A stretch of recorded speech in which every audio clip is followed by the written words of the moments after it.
Good morning, everybody.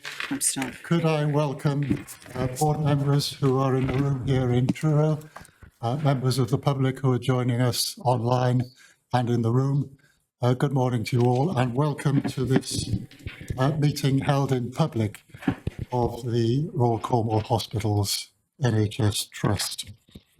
Could I just remind board members that the meeting is live streamed and a recording of the meeting afterwards will be placed on the Trust's YouTube channel, so it's fully available to the public.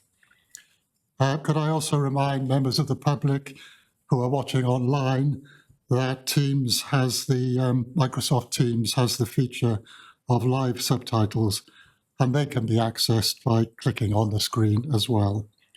I've just got to spend a couple of minutes, if you'll bear with me, on various housekeeping matters, and then we can get the meeting underway. So could I please remind people who are online to mute their microphones if not speaking? Could I just remind our executives in particular, when you're introducing a report, we have all read them. So if you could keep your introductions to the minimum necessary, that would be really appreciated, because we've got nearly 30 items to get through. After speakers have finished their introductions, then of course I'll throw the meeting open to questions and comments from board members. Could we try and avoid the use of acronyms? I know it's difficult, but for my benefit as well as the public, it would be great if we could avoid the use of acronyms as far as possible. In terms of fire alarm drills, as far as we're aware, there are no fire alarm drills planned. So for people in the room, if the fire alarm does sound, we should gather in the car park adjacent to this building. And then could I just advise members of the public to raise any questions they have using the Q&A function on Microsoft Teams, and that these will be reviewed by the company secretary, and there's a protocol set out on the agenda. And then towards the end of the meeting, we've set aside 15 minutes for questions, which Lindsay will ask the relevant executive to respond to.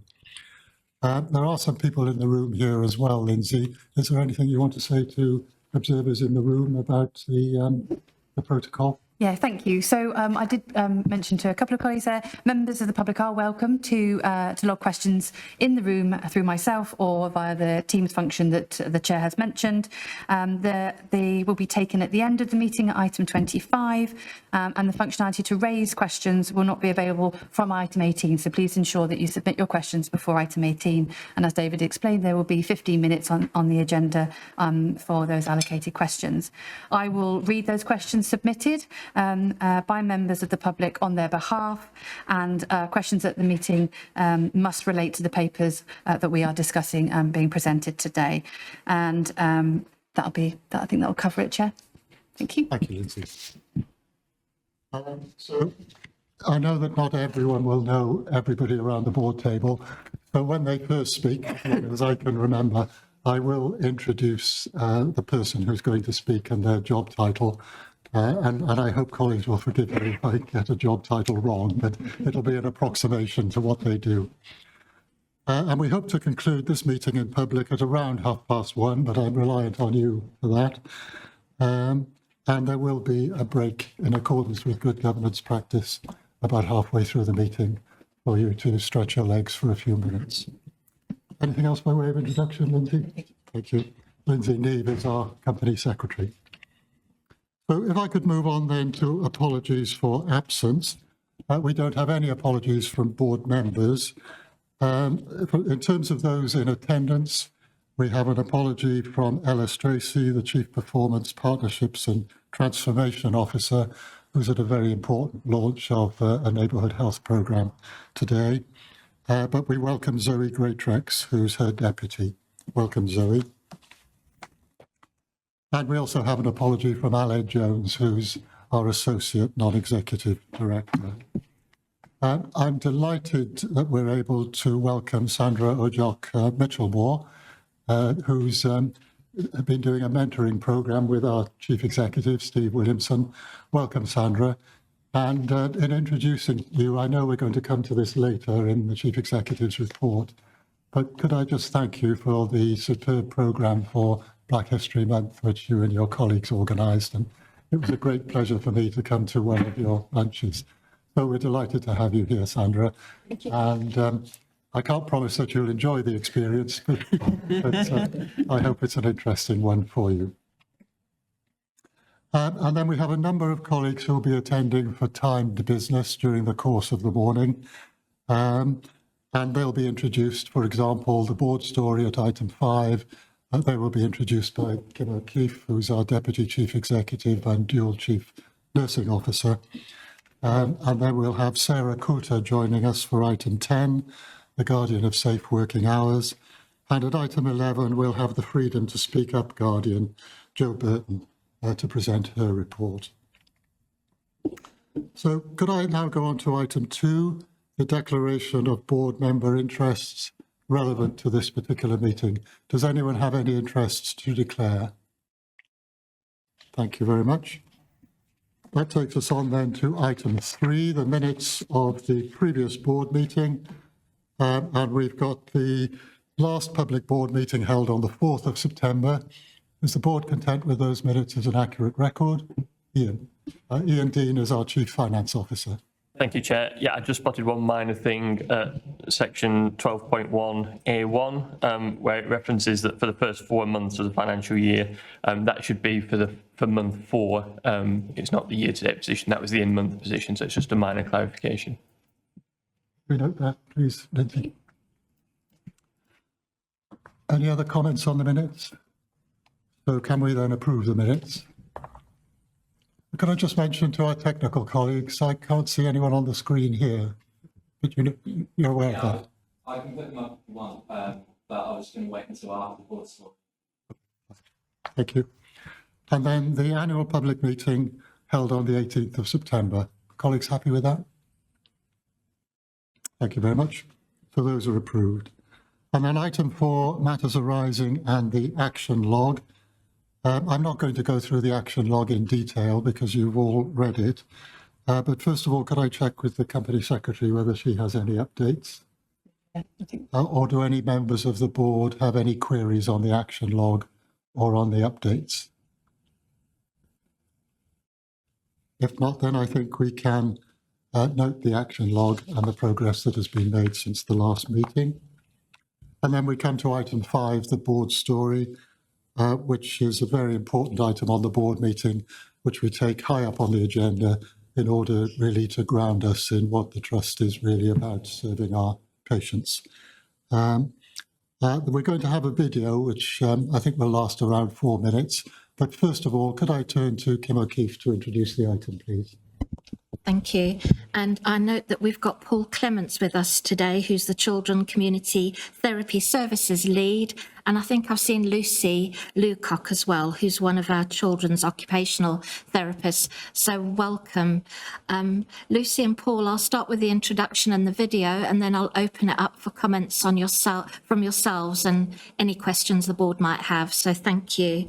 So today I would like to share with the board Jen's experience, and you'll see that Jen is a mother who had a very complicated birth, and the little one had a stay in the neonatal unit, but she talks about being supported by every service that she encountered, and in particular eSmart.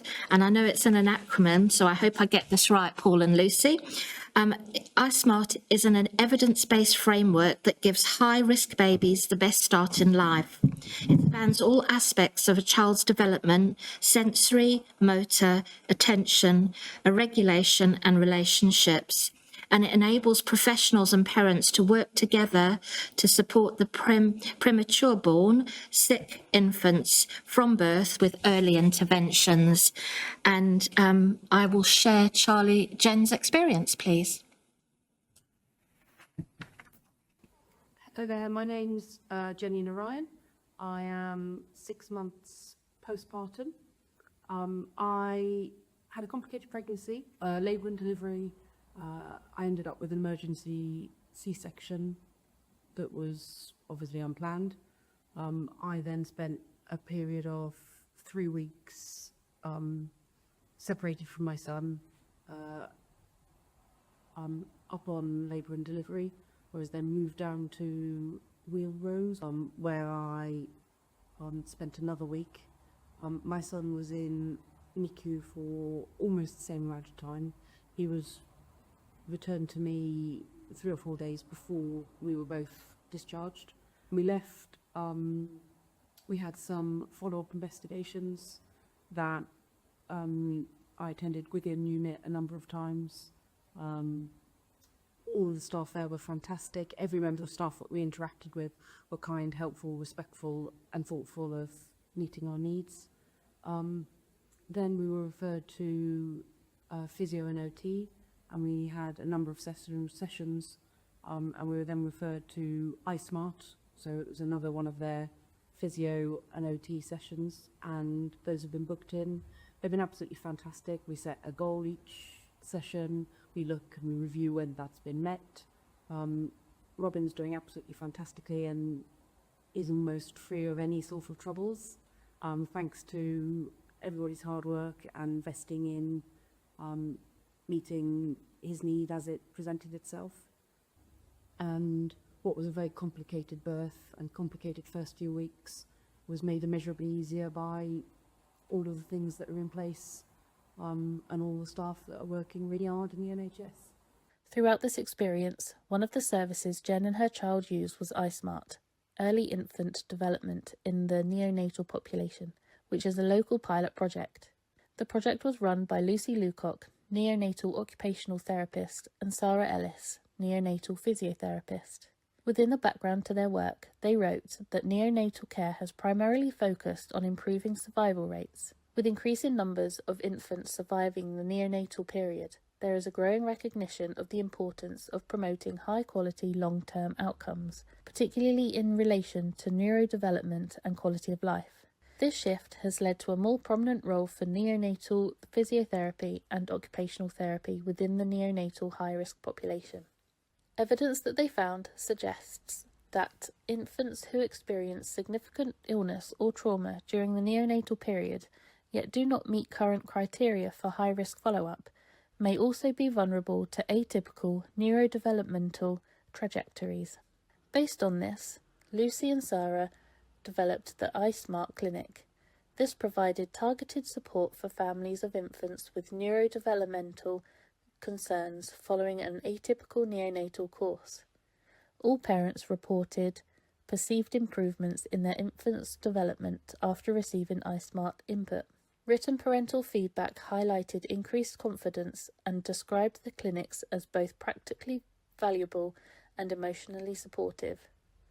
As a result of the positive outcomes, the pilot has been extended to enable further audit and longitudinal evaluation of developmental trajectories. These findings will inform a business case to support the establishment of iSmart clinics as a substantive service. Thank you. Paul and Lucy, is there anything you'd like to add about this incredible pilot project? Hello, good morning. Thank you very much to the board for inviting us to come and showcase what we're doing with eismart. eismart has been very much the backbone of Lucy and Sarah's development within the neonatal unit and the support that we give to them, and has been worked very closely with the neonatal unit to see what services are best to provide. We were able to internally resource some funding from paediatric community budget to be able to get one day's worth of physio and OT to support this project moving forwards. We are sort of continuing to work on a business case that could extend this to a 2-day service, just because of the capacity and demand issues. We think from what we've done so far, the results have been very, very good. Families are very much supportive of what we're doing, and it also links in very much to getting early support for these children babies at the earliest time, and also giving us the option to see if any onward referrals are needed to other services in the MDT in the community, ensuring that we try to get input into supporting the families and children, babies at the very earliest stage. Sarah and Lucy know very much more about this than I do, so I will hand over to them. Thanks, Paul. Just to go forward. Thank you. Hello, everyone. I think that exactly as Paul has described us, some of the other elements of EI Smart that are really valuable and I guess fit with perhaps where there have been some of those gaps in services as well would be that EI Smart as an approach and as a tool that we have had quite a lot of training in now. It includes those motor development aspects, which is something that's core to our occupational therapy and physiotherapy, but it also adds elements of early support, intervention and detection of cognition and language development, which again at a newborn age, that's something that often is a watch and wait and see how things evolve. So by using our approaches with Brazelton communication techniques, so baby communication, watching, observing patterns of movements, all of those resources that we're able to offer within our EI Smart Clinic will mean that all aspects of a baby's development can be supported right from the very start. And I guess at the essence is the T part, which is the together, so co-production with families, always at the absolute centre, by exploring and connecting them with their baby. So attachment relationships are the basis of everything that we would build on top of that. And it also is at the basis of a child's development across the board as they go through their later stages in life. So we've really felt that we've been able to get that rapport with families and be able to expand from not just the high risk infants who we had a commissioned service to see for assessment and monitoring, but actually offer them something more practical and intervention based, where they feel that they're getting more from us, and also in that high risk infants, so those that weren't captured perhaps previously. And all the research at the moment that's really exploding and being really explored is about capturing this very early intervention to be able to mitigate what might happen long term. So it's really beneficial to be able to see these children so young and have a really positive impact as soon as possible to have the best long term outcome.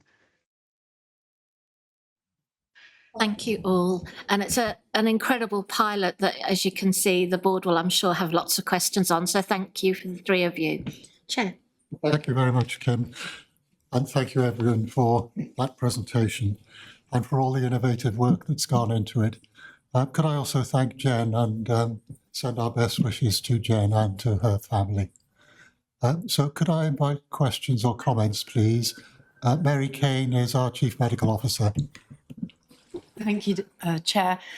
Thank you, Lucy and Sarah. I'm a paediatrician and have worked with families who have had babies on neonatal units for many years. And I think not only are you doing something quite amazing in terms of that neurodevelopmental follow-up and that early assessment and picking up issues early, but I think probably what you would notice as well is that some of those families who have had quite a difficult time and have experienced a huge amount of wraparound care whilst they're in the neonatal unit often feel like they fall off a cliff when they get discharged. And Absolutely.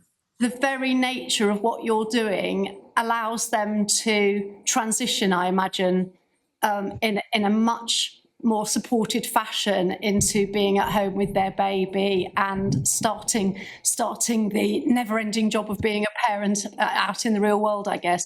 So that's probably something that is less easy to document in terms of outcomes, but I imagine is an enormously important part of what you're doing. So I wanted to acknowledge that. And then I wanted to ask you, what are you doing about shouting about this amazing intervention that we're doing in Cornwall out there more widely, because it strikes me that it's something that's needed everywhere and it's not offered everywhere. Absolutely not. So we have made incredible connections with the EI Smart organisation, who are a team. It's a registered charitable organisation in London, and they are the people who have delivered a lot of the training that we have been on, and they created this model of practice, if you like. So we have a lot of support from them, and we have been asked by several different organisations to present a poster, so an audit poster of the work that we've been doing with some of our outcomes from the initial pilot phase. So we have submitted that to the National AHP Neonatal Conference, which will be in February next year, and also to the European Child Development Conference, which is in Galway. So we have submitted our posters, and we have been incredibly fortunate to look at different avenues, but secure some funding via the RCHT Charitable Funds group to be able to support us to go along to those conferences. So that's in our pipeline in the near future. We also belong to a few different networks. So within our neonatal role for occupational therapy and physiotherapy, we have different groups that we go along to, and we are sharing the resources, we're sharing our the audits, the work that we've been doing, and we have many people who are now looking across the UK to try and work towards improving and increasing that developmental follow-ups for this population of babies. So we definitely have had lots of interest and people coming to us to find out how we got started, and we're giving as much information as we can to those people. Absolutely. And just to reflect back on the first point that you also raised around families and their kind of lived experiences, Jen and her family were absolutely wonderful to work with. They just absorbed everything that we had to offer, all the advice, and went away, and you could tell each time they came back to share the new things that her baby was doing, just how much they had been working with them at home. But we also have been collecting parental feedback for each of our assessment sessions and our intervention blocks, and 100% of those pieces of feedback have been incredibly positive. We've had families go to the effort to write paragraphs of how much they have gained from this and increased their confidence and felt supported. So we actually have got that all recorded, which again, part of our poster presentation that we've got has got some of those quotes on there. So we definitely are not ignoring that aspect, and we do think that that is at the absolute foundation of everything that we are doing. It's just that relationship that we can build with the family, but also that we're supporting them to build with their baby. Thank you, Mary. Could I move now to Robin Jones, our Chief Operating Officer? Robin. Chair, Lucy, Sarah, Paul, you must be so chuffed that 100% of patients noticed a positive impact of your work, and I think that's to be applauded. And I really enjoyed listening and thinking about our overall goals are for patients to born well, develop well, live well, end well, if you will. And I think you completely align to that. And what was going through my mind listening to you is it's a pilot at this stage, and what can we do to support what's needed to move something that's having the impact that you've described from pilot to the way that we are. So we do have a business case already put together and has been submitted. And I think Paul probably has more of the information around where we're at in terms of financially how we're funding this service. So I think he touched on that we had repurposed some money from a previous pilot that turned into a service that we had put together supporting the community paediatric team. We have had fantastic feedback from everyone that has been involved in that they have been really happy with how we have repurposed and designed EI Smart to sit alongside another service that had been running. And actually, I think we've had the agreement that we can continue with our 1 day a week for running the EI Smart clinic. However, what we have now found is because the during the pilot phase, we have had great feedback, and everyone has been so on board with seeing the bigger the vision of how we are supporting families, is that we are now being inundated with referrals, and they are all appropriate referrals as well. So babies who have had a neonatal journey, who maybe didn't meet the high risk criteria, but that had are presenting now from the start with some concerns around their development. So we are at capacity, and we definitely need to be looking at how could we expand to have more clinic time to be able to offer this. We do not want to compromise on the intervention package that we offer, because that really is the part that makes the biggest difference in their long-term outcomes. So I think it's thinking about how we can look at expanding to increase our clinic capacity, which we've documented within our business case. And I think it's just putting out and sharing as much as we can and continuing to gather our audit data so that we can evidence the outcomes, so that we can build that. And we have an abundance of literature and research that is constantly updating, that would support it as well. So that's all there for sharing. Thank you very much. And perhaps a final comment now or question from Richard Kramer, who's online, who's one of our non-executive directors. Richard. Good morning. Thank you very much. I really enjoyed the session and hearing from you all. And clearly we do an important role in supporting families who often feel scared, alone and vulnerable. And the importance of the service and the importance of early intervention really comes across. What I wanted to ask was, how do we support children with additional disabilities? I'm thinking, how do we support people in terms of diagnosis, so we understand specific needs? How do we work with the voluntary sector? And how can you give more examples of how we support the development of children's skills? I'm thinking of speech and motor skills, problem solving, communication. Thank you. Thank you, Richard. So our role at that very early stage is supporting all of their development. So that's the joy of the EI Smart, is actually we're not just looking at their motor, we're looking at every area of a child's development, including how the family connect with that and how they can be supported. And then as part of that really early assessment, we can refer into all the other services that child might need at that time. So we can refer to speech and language therapy, to portage, to the community paediatricians, to look at diagnoses at a really early stage, so that everything's put in place as soon as possible to really try and maximise how much we can help that family. I think alongside that, a few of our assessment resources and our assessment tools that we use are perhaps something that we are able to put in place and complete with babies at that very, very young age, which perhaps in the other sectors they don't have those resources, so they would be seeing them and probably accepting them into their criteria a little bit later, whereas we can offer those assessments, perhaps put in an intervention block to fill some of that space, but also really then go to those other services with a comprehensive report to say, this is actually where the child is at, these are the things that we've been seeing, and hopefully together get to those agreements where they would be appropriate referrals. So I guess we have had successes where we've thought about referrals that have come from EI Smart on to portage or to community therapies for more therapy longer term, and what we have felt and what we have heard back is that those referrals have been more appropriate and we have had them accepted. So rather than referrals ping-ponging between teams and services because we're not quite sure if that information is fitting the criteria, we've really been able to consolidate and spotlight exactly what that child might be needing.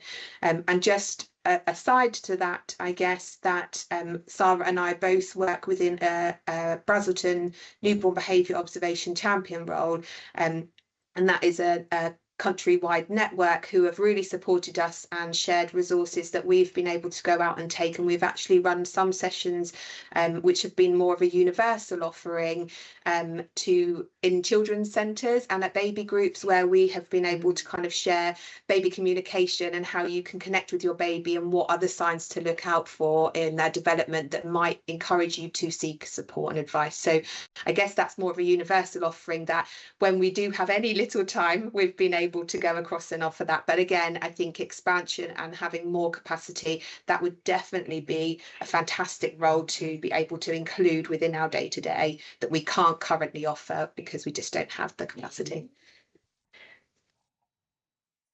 Thank you very much.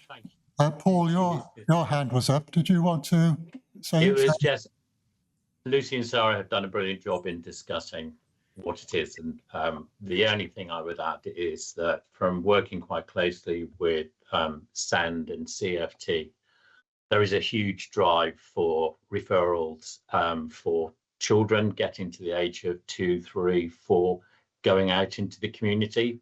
Huge increase in referrals and assessments that are required, which really just highlights and the focus from the ITB, the commissioning intentions work, SEND board, about trying to work on the earliest intervention to try to stop some of the flood that is hitting paediatric services in the early years of life later on.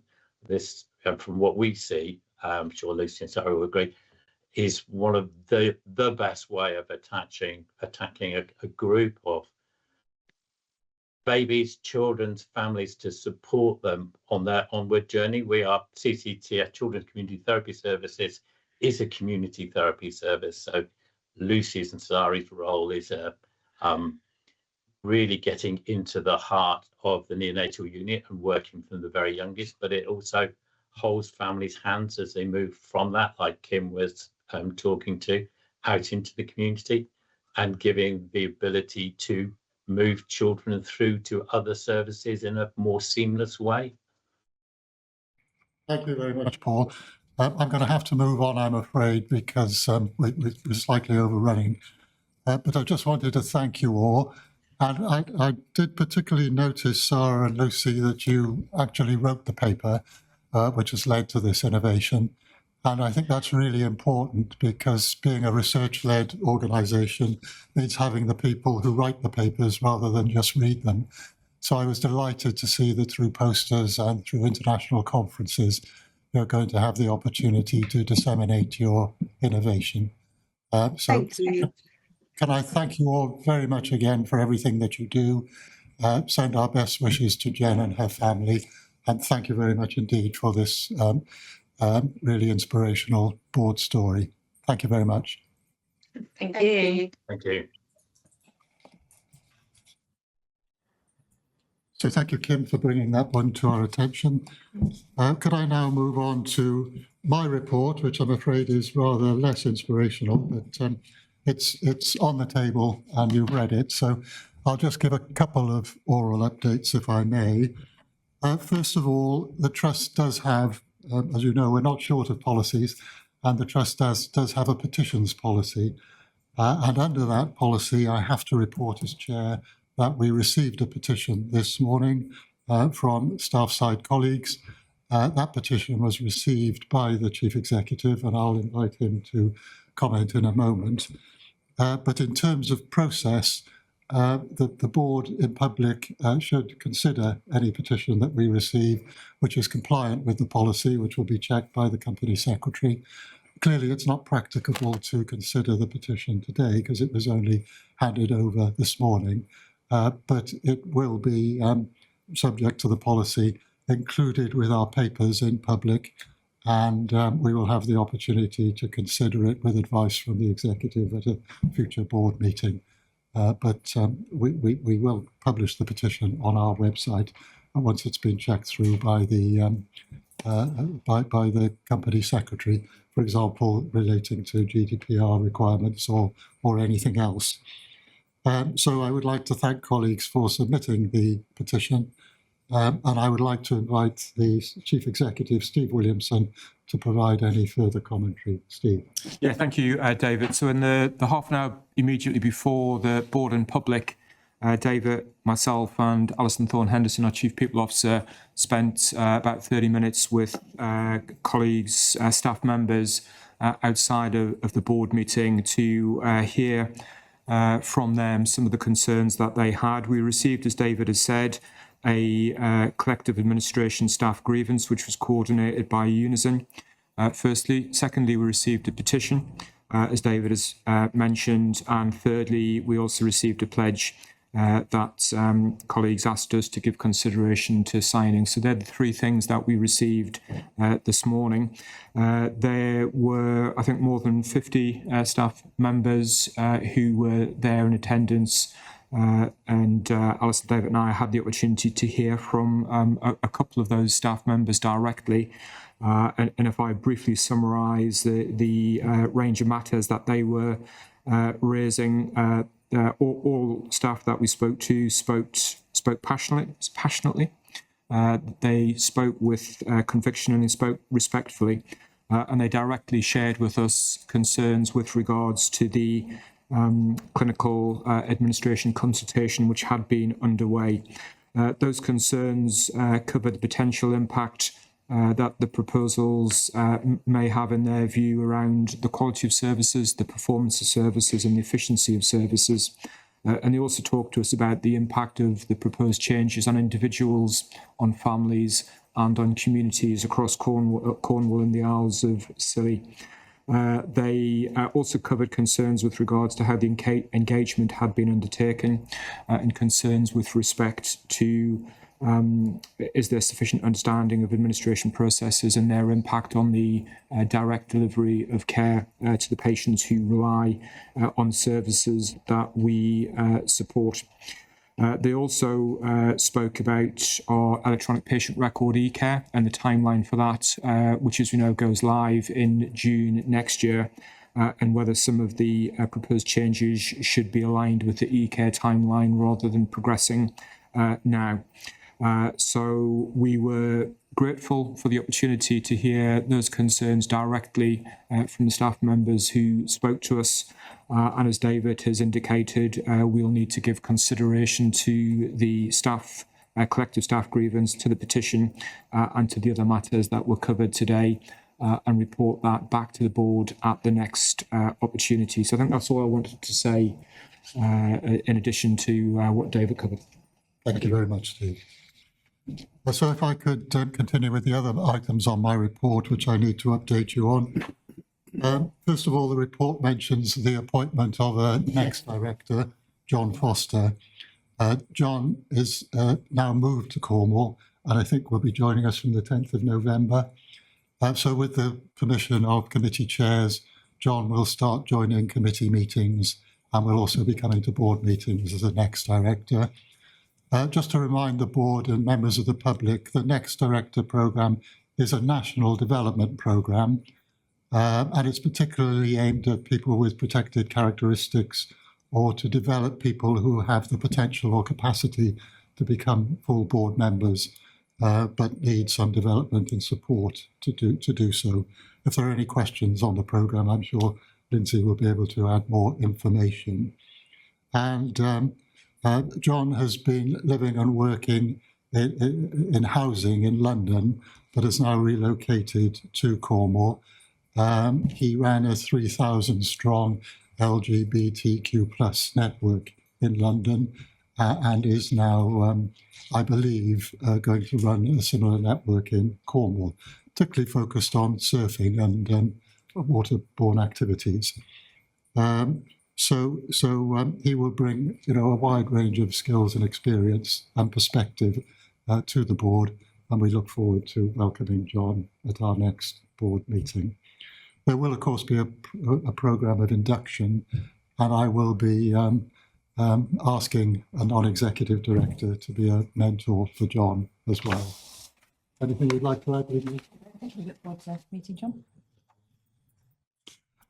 Could I also say that, regrettably, this will be the last public board meeting for a non-executive director, Matt Hill, because it's already been reported to private board that Matt, owing to the pressure of work and his increased responsibilities at University Hospitals Plymouth, will have to step back from his non-executive director duties at the end of December.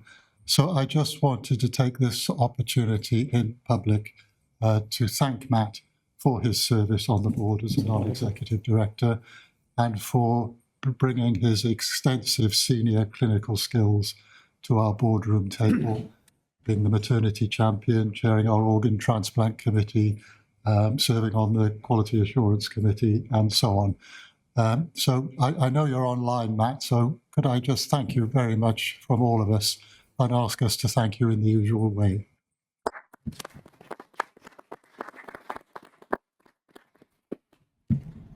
And then somebody who, as far as I know, isn't observing the meeting, but Beatrice Dyer, who has chaired the League of Friends literally for decades, about 30 years, I think, is stepping back from that role at the end of this year. So again, since this is the last public board of the current calendar year, I wanted us to place on record our very sincere thanks in public to Beatrice for the literally hundreds and hundreds of thousands of pounds over the years, as well as the thousands of hours of voluntary service that Beatrice has provided, which has made a huge difference to the patient experience in our hospitals. And to say that I've invited Beatrice to come to the private board on the 4th of December to be here in person, to let us embarrass her with thank yous and make a small presentation to her, but also give her the opportunity under the board story of sharing her experience with us, so that it'll be a bit like an exit interview for Beatrice.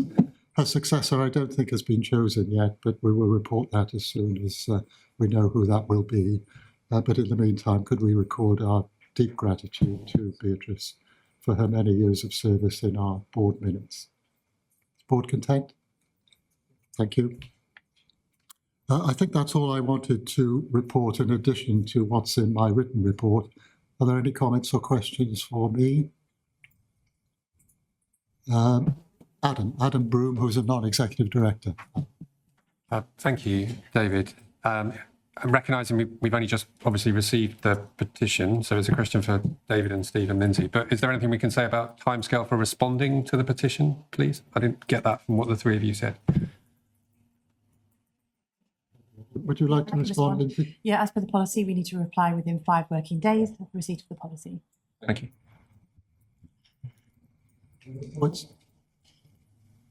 Robin.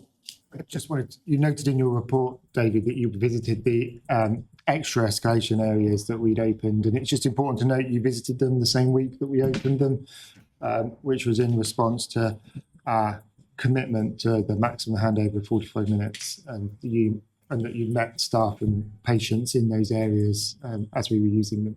So thank you. Thank you, Robin. And I was going to mention it later in the agenda, but I also visited the emergency department again this week and spent an hour with senior clinical colleagues touring around the department from where ambulances arrive right through to all the various parts. So I can comment on that later. Thank you, Robin. And thank you for the opportunity for taking me round. Ian. Ian, the Chief Finance Officer. Thank you, Chair. So your report touches on Black History Month celebration, and we'll probably talk about it separately, but Sandra's leadership in that was fantastic. But actually the catering team within the trust, and Sandra actually called them out and got them into the canteen to thank them personally when we were there at the end of the month. But I think for board to acknowledge that the catering team put in a significant amount of work, some fabulous food celebrated and some really good conversations as a result of that. Food often brings people together, and I think just recognising our catering team and the work they put into that is important. Thank you, Ian. And I can testify to the quality of the jerk chicken anyway. So we're going to come on to Black History Month, I think, later in your report, Steve. But thank you again, Sandra. So if there are no more comments or questions for me, could we move on, please, to item 7, which is the Chief Executive's report. Steve. Yeah, thank you. So I'll take the report as read. There are 4 areas I wanted to say a little bit more about, if that's okay, David. The first one was the University of Exeter and Royal Cornwall Hospitals NHS Trust signing of our Memorandum of Understanding. That was an important milestone for us. A number of us, myself included, were at the event on Monday this week, where we saw research colleagues from Royal Cornwall Hospitals NHS Trust and from University of Exeter, and actually from other health and care partners across Cornwall and the Isles of Scilly coming together to showcase and celebrate some really outstanding research delivery here in Cornwall and the Isles of Scilly, which is fantastic to see. And also we saw that as an opportunity for myself and Professor Lisa Roberts, President and Vice Chancellor of the University of Exeter, to sign that Memorandum of Understanding, which is its second renewal. And that is really all about our strategic partnership with the University of Exeter, which sets out our commitment for health research, education and innovation, but particularly those things to improve the health and wellbeing of the population across Cornwall and the Isles of Scilly. It was very, very positive to hear Professor Roberts talking about the intent that University of Exeter continue to have to work with us to establish a University of Exeter Cornish Medical School. That's been an ambition for our trust for a period of time, and delivering that would be a fantastic complement to already the great nursing, allied health and other school education we have delivered here.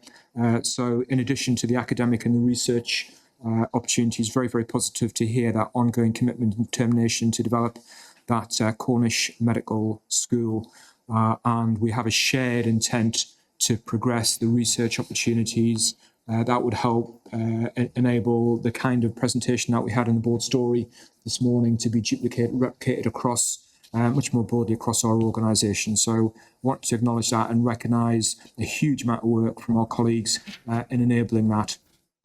Could I just mention, I've been advised it's not a declarable interest, but in the interests of full transparency, can I just mention that up until 2013, I was an employee of the University of Exeter? I thought I just ought to mention that. Thank you. Of course. The second thing I'd like to say a bit more about is Black History Month. You'll see in my report in section 18, I provide some information about that.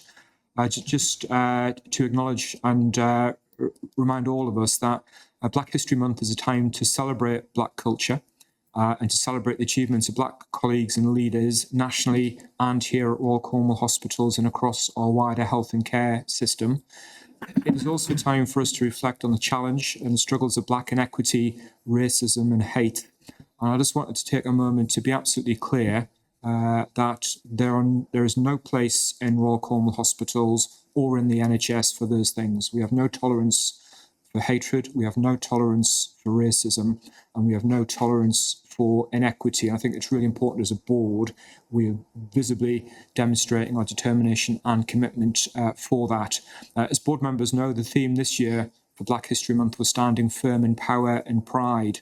And I know a number of board colleagues personally took part in events that happened throughout the month. So thank you to everybody who supported that. And one of the events I had the opportunity to attend was our conference on the 30th of October. And for me, it was a privilege to be able to stand together in partnership with Black and minority ethnic staff. And I'm very grateful for the opportunity to do that. And just so board members were aware, when I was talking at that conference, was trying to strike the balance between that celebration of the amazing leadership and experiences that we see across our organisation, but also being absolutely clear and transparent about the challenges that we continue to have. And one of those challenges I was sharing is the ongoing inequity that we see in the workforce race equality standard. We've already received those reports at the board, but I was very transparently presenting the headline information from that. And of course, our staff survey is still open, so I'd encourage any member of staff right now to fill in that staff survey. The information that individuals provide is confidential to them, but the information it gives us across the organisation, as we know, is incredibly valuable. So to all of our staff, if you've not yet had that opportunity to fill in the staff survey, I think we've got until about the 26th of November for staff to do that. So please do take that opportunity. It is a really powerful mechanism for us to understand what culture and experience is across the organisation. I also want to acknowledge Sandra. I know that comment has been made a number of times. Sandra, in amongst other roles, is the co-chair of our Black and minority ethnic staff network, so plays a really important leadership role. And it's a privilege for me to stand alongside Sandra at that conference, and also to acknowledge the mentoring role that Sandra has played to me as part of our organisations and systems reverse mentoring programme, which provides opportunities for more junior members of staff to act as mentors to senior members of staff across the organisation. And my second encouragement to staff and managers would be please engage in that programme. It's incredibly powerful whether you're a mentee or a mentor. So that was the second thing I wanted to update on. Thirdly, I wanted to provide a bit more information about processes associated with the 3 staff consultations that we have underway. So my report does provide some information with regards to that, but just to update board members that the corporate services consultation and the care group consultation, which had been due to close at the end of last week, we made a determination to extend the consultation period for both of those consultations through until the 9th of November. That's an extra week effectively of consultation time. And we made that decision on the basis of some concerns that union colleagues shared with us through the Joint Consultative Negotiating Committee and then through some further meetings. And one of the concerns that had been raised is that not all staff had yet had the opportunity to take part and provide their voice through those consultations. So we extended that consultation period. And I would encourage anybody who's not yet had the chance to share their voices, please do that. We've got until the 9th of November for that consultation period to close, both for corporate services and for care group services. With regards to the clinical administration consultation, which had been underway, we made a decision to effectively pause the consultation formal period, but continue over that timeline to engage with and listen to and hear the views of staff across our organisation with regards to the clinical administration consultation. So meetings are still in the diary over the course of this week and into next week to provide the opportunity for us to gather more information, but that will be in an engagement and listening environment rather than a formal 45-day consultation period. And then we'll give consideration to that feedback before determining what our next course of action would be, and we'll continue to engage with our union colleagues around that. And then the final thing I was going to provide a bit more information on was resident doctor industrial action. You'll see in the report there's a summary of that set out, but just wanted to update board members that we understand a final offer was made via the Secretary of State to the BMA and to resident doctors to try to avert strikes. That offer, we understand, was rejected. Therefore, industrial action will go ahead, and industrial action commences on the 14th of November. In previous industrial actions, we've seen impacts on UEC, we've seen impacts on elective activity. In our more recent resident doctor actions, we've been able to limit the scale of impact on urgent and emergency care, and to an extent be able to limit the impact on elective activity. NHS England have set a requirement and an expectation that there should be a minimum of 95% elective activity delivered throughout the periods of industrial action. And as an organisation, we'll be doing everything possible to maintain that. The other aspect to note with regards to the industrial action is in previous industrial actions, there has been a financial impact, and we would expect that there will be a financial impact associated with this. And that arises from a number of mechanisms, but particularly some additional costs of covering activity that otherwise would be undertaken by resident doctors. Currently, there is no funding provision from NHS England for the impacts of industrial action, so that adds a further quite significant financial pressure to what is clearly already a very challenged financial environment for this year. But just to update particularly that offer had been made and that offer had been rejected, so industrial action will continue across all parts of the NHS.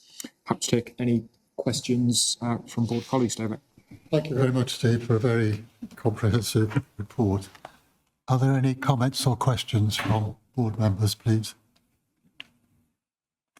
First of all, Mary Kane, and then Alison Thorne-Henderson, who's our Dual Chief People Officer. Mary.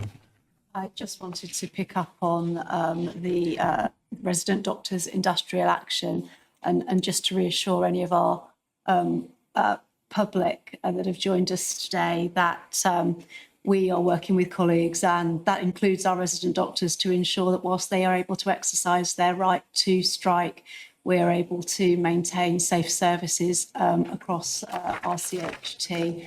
I'm confident that that is exactly what we will be able to do. So I just wanted to say that. Thank you for that reassurance, Mary.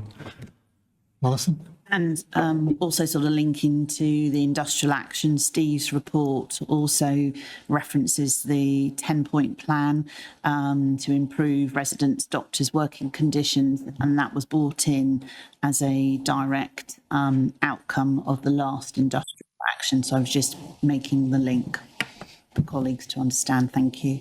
Thank you, Alison. Any other comments or questions? We've got Richard. Richard Kramer.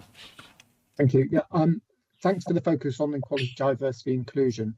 I wanted just to raise a question about the reasonable adjustments for disabled staff and the really good work that we're doing to make that more streamlined and equitable.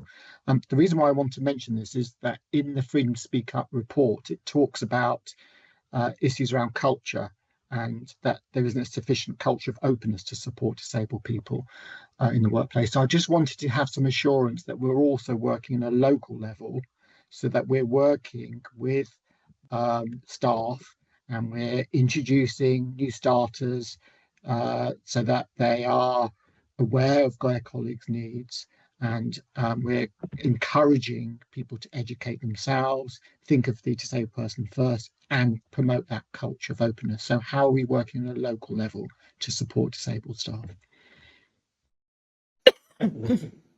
Alison?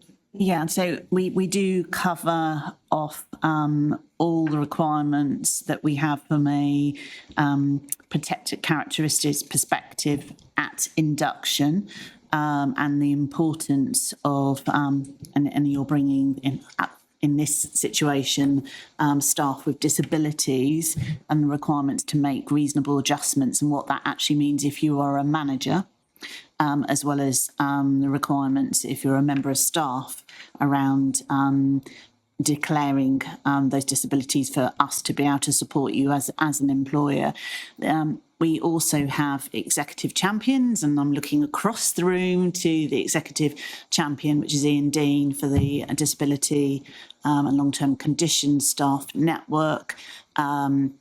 And I know Ian might want to say a bit more, but we've been trying to do some work to take forward an easier way to support passports and supporting our staff in making those reasonable adjustments. Of course, the people in OD team and the people partners have disability support as part of their core job descriptions.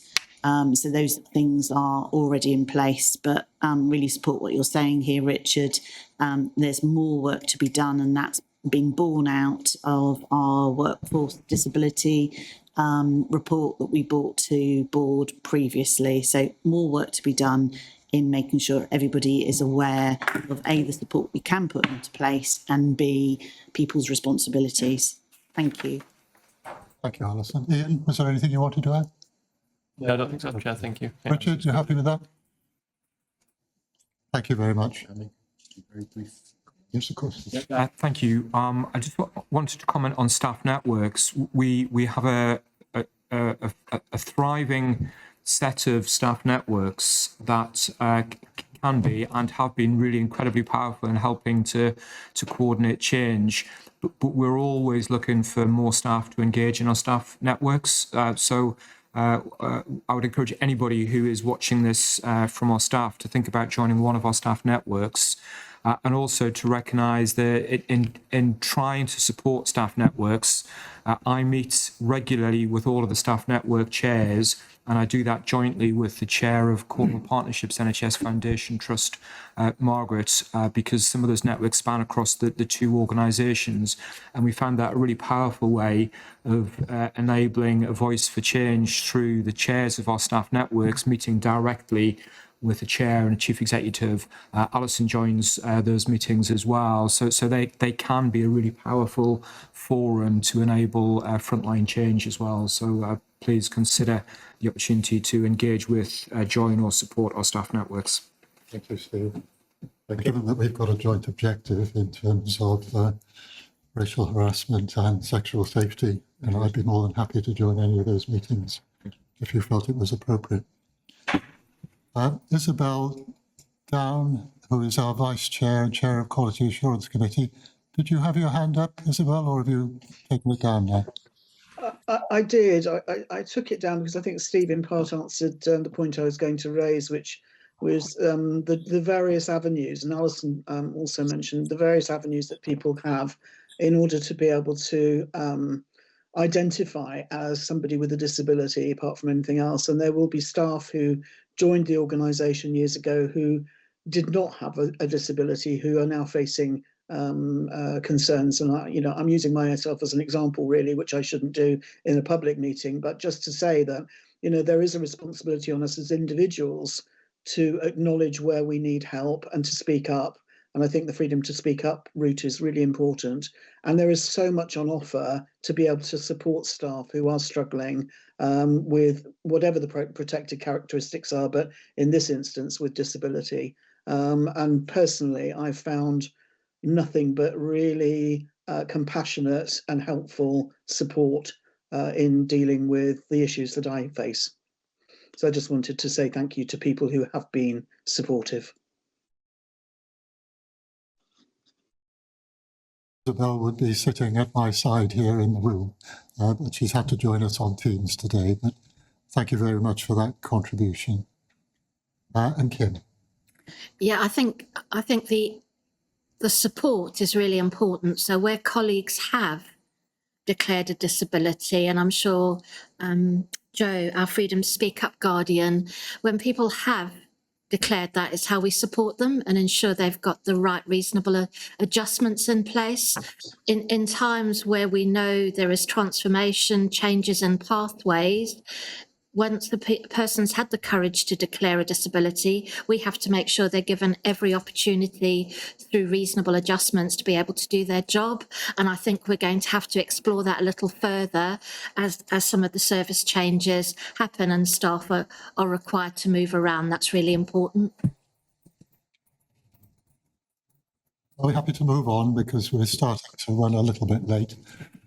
Could I thank Steve very much for his report, which we always receive and note.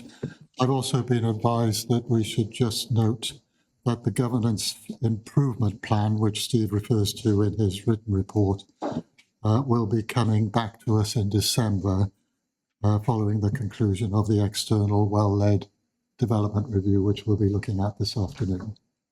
So could we note that? Thank you very much. Thank you, Steve. So now we go on to section A, which is matters for discussion and decision. The first one, item 8, is urgent and emergency care. And just to remind us all, this remains our highest priority as a trust. And Steve and I discuss it weekly at our one-to-one meetings. We receive a weekly report as a board on progress with urgent and emergency care, and we discuss it high on the agenda at every board meeting. So could I ask Robin Jones, Chief Operating Officer, to introduce the report, please? Thank you, Chair. We noted it earlier, but just to say that we implemented a more robust mechanism for ambulance handovers, a maximum of 45 minutes. What I wanted to draw to the board's attention is page 5 of the report, 62 of your pack.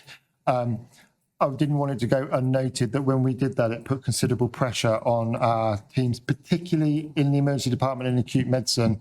But I also wanted to acknowledge that was across our organisation as well, with the additional escalation spaces that were opened.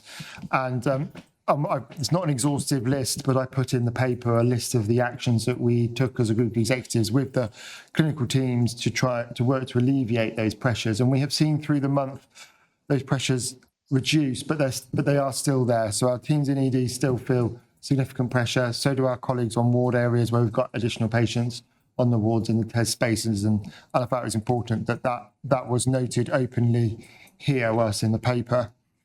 I knew outside of the normal report I give, I did put 2 copies of a daily tracker we use on our 5 core indicators we watch. We watch several hundred, but these are the ones that we really pay attention to. And they're on page 6 of the document and 60 of the pack. you'll see the bottom table shows that at the beginning of the month we were really troubled with an average ambulance handover of 91 minutes, and nearly 18% of patients were spending more than 12 hours in the department. And you can see the top table then shows that with the actions we had taken, that average ambulance handover for the month improved to 43%, but for the rolling 7 days it improved to a 21-minute average handover. And that we'd made a reduction on the percentage of patients spending more than 12 hours in the department. And I specifically mentioned the 12 hours in the department because if you go to the top of page 7 of the pack, of the report, and 64 of the pack, you'll see that we were invited to submit a revised trajectory for a 12-hour time in the department, which is why the table adjusts. I've actually left the original trajectory in the table because I think it's important for us as an organisation to remain focused that we do not want to see patients spending more than 12 hours in our emergency department. So whilst we are in front of the revised trajectory, for us as a board, I know that we're resolute to get back to the original trajectory. What I wanted to draw finally to the board's attention is the October figures were up to the 28th of October when we produced the report. And whilst the 4-hour performance is red, that's red because our trajectory has ambition to get better. But that's at 53.91% of patients, and we do want much better performance than that. But we should look back to even just to April, where our trajectory was to be at 44%, and we achieved 49% 4-hour performance. So through the year, we are continuing to see that ongoing improvement. And the integrated performance report also includes a number of graphs that colleagues will be able to see that demonstrate that whilst we have ambition to be better than we are making steps forwards across 4-hour waits, 12-hour waits, average handover times, and maximum handover times. Thank you, Chair. Thank you, Robin. And thank you for all the tremendously hard work you and the team are putting into this. Any comments or questions for Robin? Thank you, Robin. Just to note explicitly, the ED crowding risk remains at a level of 25. We had seen that improve and had previously reported to board the improvements, and then that deteriorated. I wonder, Robin, if you could give an update as to how aggregated patient delay is progressing and whether we'd expect that to improve, or Kim? Yeah, I was going to cover it in the corporate risk register. So it peaked at 19,000, and as of today, it has dropped by 3,000 to 16,000. So we're monitoring it, and we will review it again at Executive Risk Committee. Yeah. Thank you, Chair. So yeah, really helpful report, Robin. Thank you. It's worth flagging that, as Robin's alluded to, in achieving that improved ambulance handover time, that brought the pressure inside the hospital and resulted in us using some of the escalation spaces that we've talked about. That has a financial implication as well. So this is not just about this is one of the challenges in terms of balancing performance and financial risk. So just to make that observation. So it's good that we're stepping out for all the right patient safety quality reasons, but also has a financial implication if we can't de-escalate from those spaces. The other bit was just referencing Robin's report refers to the multi-agency discharge event that took place. I had the privilege of being part of that for a couple of days during that week, and I just wanted to put on record the amazing work that colleagues did in a very multidisciplinary team way. Across both our own organisation and Cornwall Foundation Partnership Trust Adult Social Care, in terms of some really complex patients in our hospital and really working collectively to get the right outcome. It was eye-opening, genuinely eye-opening to see the kind of the extent and the detailed knowledge they have about patients in our hospital, and really inspiring. So I just wanted to raise that formally at the meeting. Adrian Davis, Non-Executive Director. And Chair of FPC, which is where the question's coming in. Ian, I wonder if taking those three elements that we've discussed this morning, further industrial action, the slowing of the consultation process and the use of escalation spaces, whether you would be able to give a brief overview of that at the next FPC, the potential implications of that on our plan for the remainder of the year? Yeah, absolutely, Adrian. More than happy to do that. I think that's really important because I'll touch on it when we come to the finance report, but our scale of delivery in the second half of the year is a step up from what we've delivered in the first half of the year. So while we've been making good progress, we do need to actively manage our position for the remainder of the year. So very happy to bring it through Finance and Performance Committee and then back to board, Chair. Thanks. I just did want to mention the hour I spent in the emergency department earlier this week. I do like to go when I can, but I don't want to be in the way and I don't want to be tokenistic. It's extremely helpful for me, and I hope it's the staff can see that representing the non-executive directors and the public, I can be visible in the department. I won't name the colleagues who took me around because I haven't asked their permission, but I went around with a senior doctor and a senior nurse. The department was very busy, and a lot of temporary escalation cases were in operation.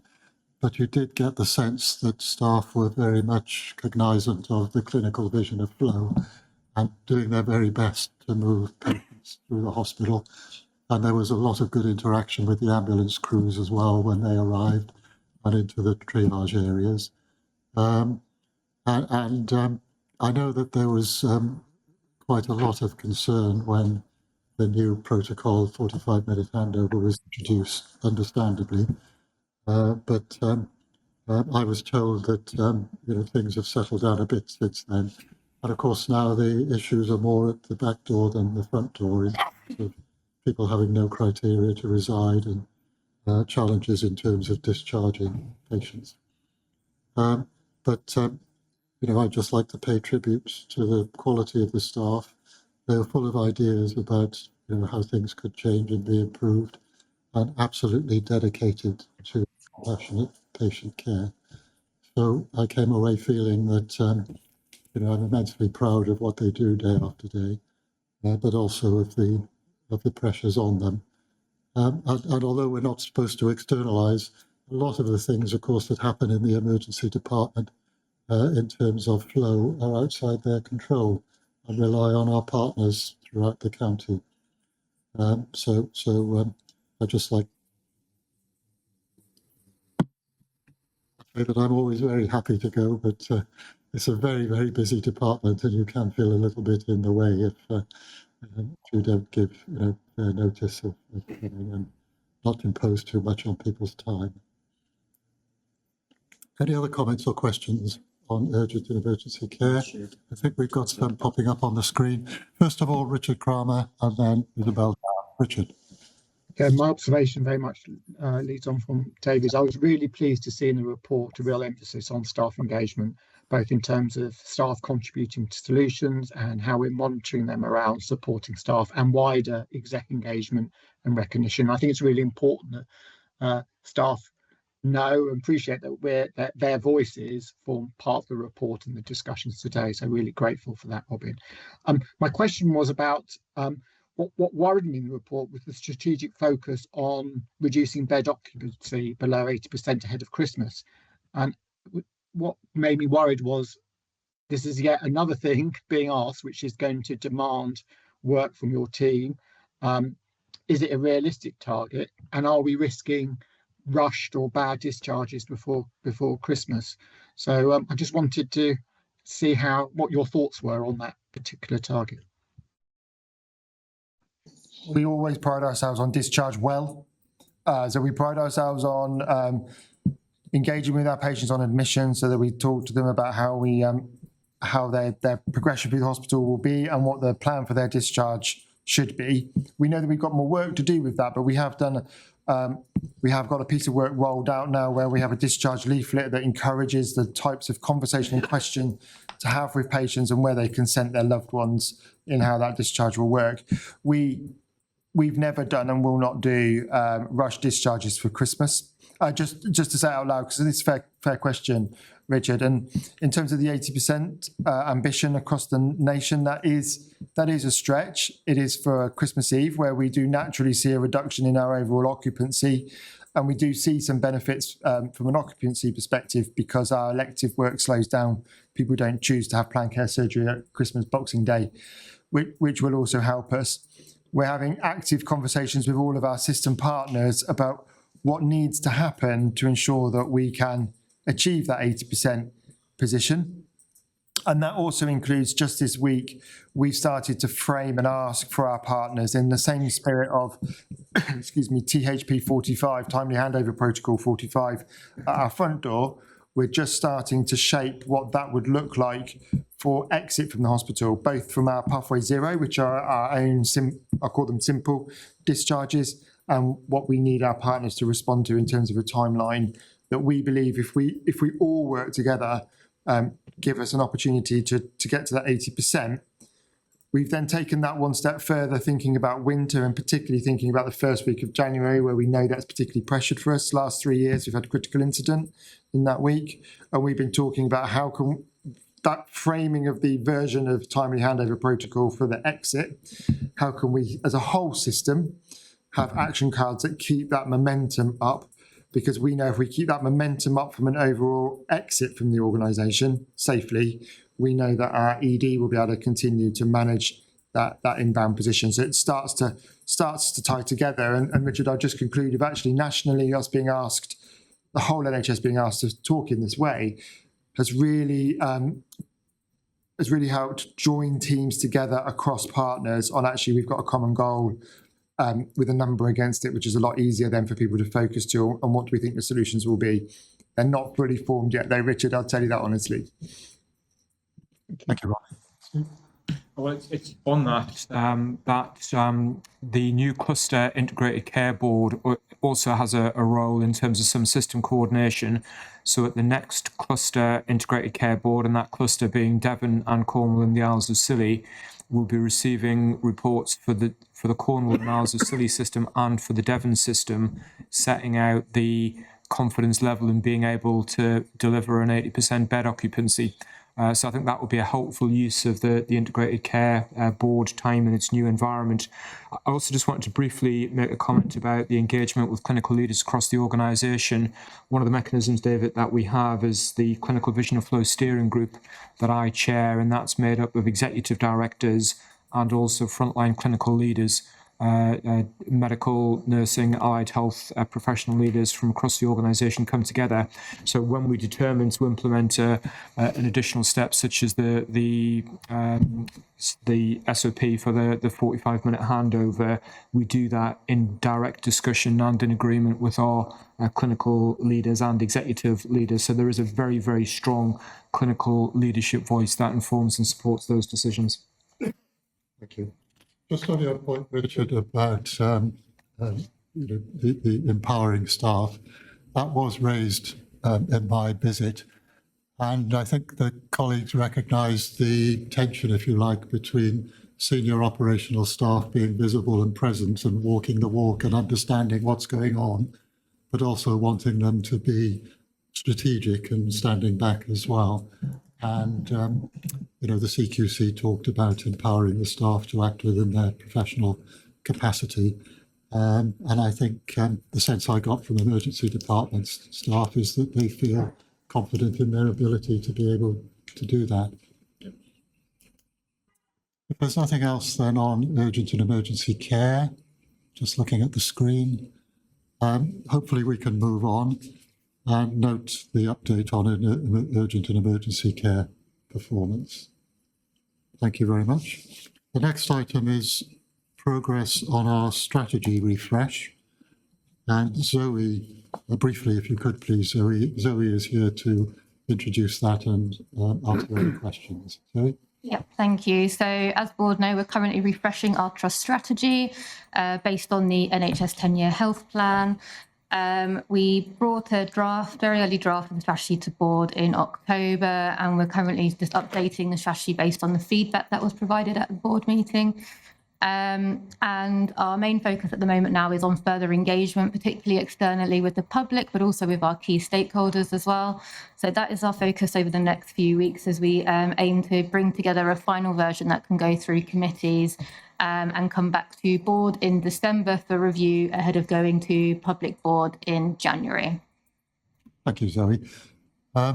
This paper won't be news to the board because we've discussed most of the issues previously. But are there any comments or questions? If not, Ian, sorry, I thought I got away with it for a moment. Sorry, Ian. Chair. So just one, which is just to acknowledge the timing of this refresh with the first submission of planning. So we expect the first submission of plans for the next 3 years to be around about the 18th of December. So obviously this will be coming to the board in public in January, but will be coming through committees prior to that. So I think it's just to acknowledge it's really important that our workforce financial activity plans deliver our strategy. So it's just to acknowledge that the way we'll be working that is in conjunction with Zoe's team, Alison's team, making sure that those assumptions and expectations that we see emerging through the strategy refresh are built into it, acknowledging that by the final submission in February, we'll have had then the final sign-off through board, but there is just that timing dynamic to be aware of. Yeah, thank you for making that point, Ian. It's very important. Zoe, can you just assure the board that there's a strong linkage between Yeah, there's this absolutely. refresh work and Ian's point? Yeah, the reason we're taking the refresh with these timescales is to ensure that it can feed into our medium-term planning submissions. So we will already have the initial draft that can feed into the initial submission in December, and then the final planning submissions, which are due in February, we will have that final trust strategy refined by them. Just to explain to the public, there's our own strategy, which we're refreshing, but there's also the NHS planning guidance, and the two things are linked. Okay, so could we just note that progress? Kelvin Hipperson, who's, I'm going to ask you to give your title, Kelvin. And just to note that Zoe and I are working together to incorporate the additional digital content from our digital strategy as we discussed in the workshop. Very much. So I'm going to move on, if I may, and note the progress in developing the refreshed trust strategy, which will come back to us in the new year. That moves us on then to section B, which is reports and matters arising from committees. Is Sarah Coulter with us? Can I just check? Apologies, we're running a few minutes late, Sarah. I hope we haven't kept you waiting, but welcome. It's very nice to see you. Sarah is the guardian of safe working hours, and she's required to produce quarterly reports for the board on safe working hours. So could I ask you to introduce the report, please, Sarah? As I said in the report, September. She's on mute, is she? Sure, if you're on mute, Sarah. We can't hear you, Sarah. Can you hear us?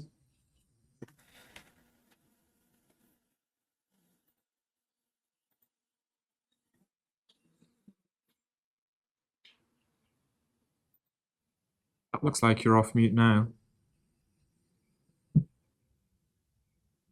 So I'm sorry to interrupt you, Sarah.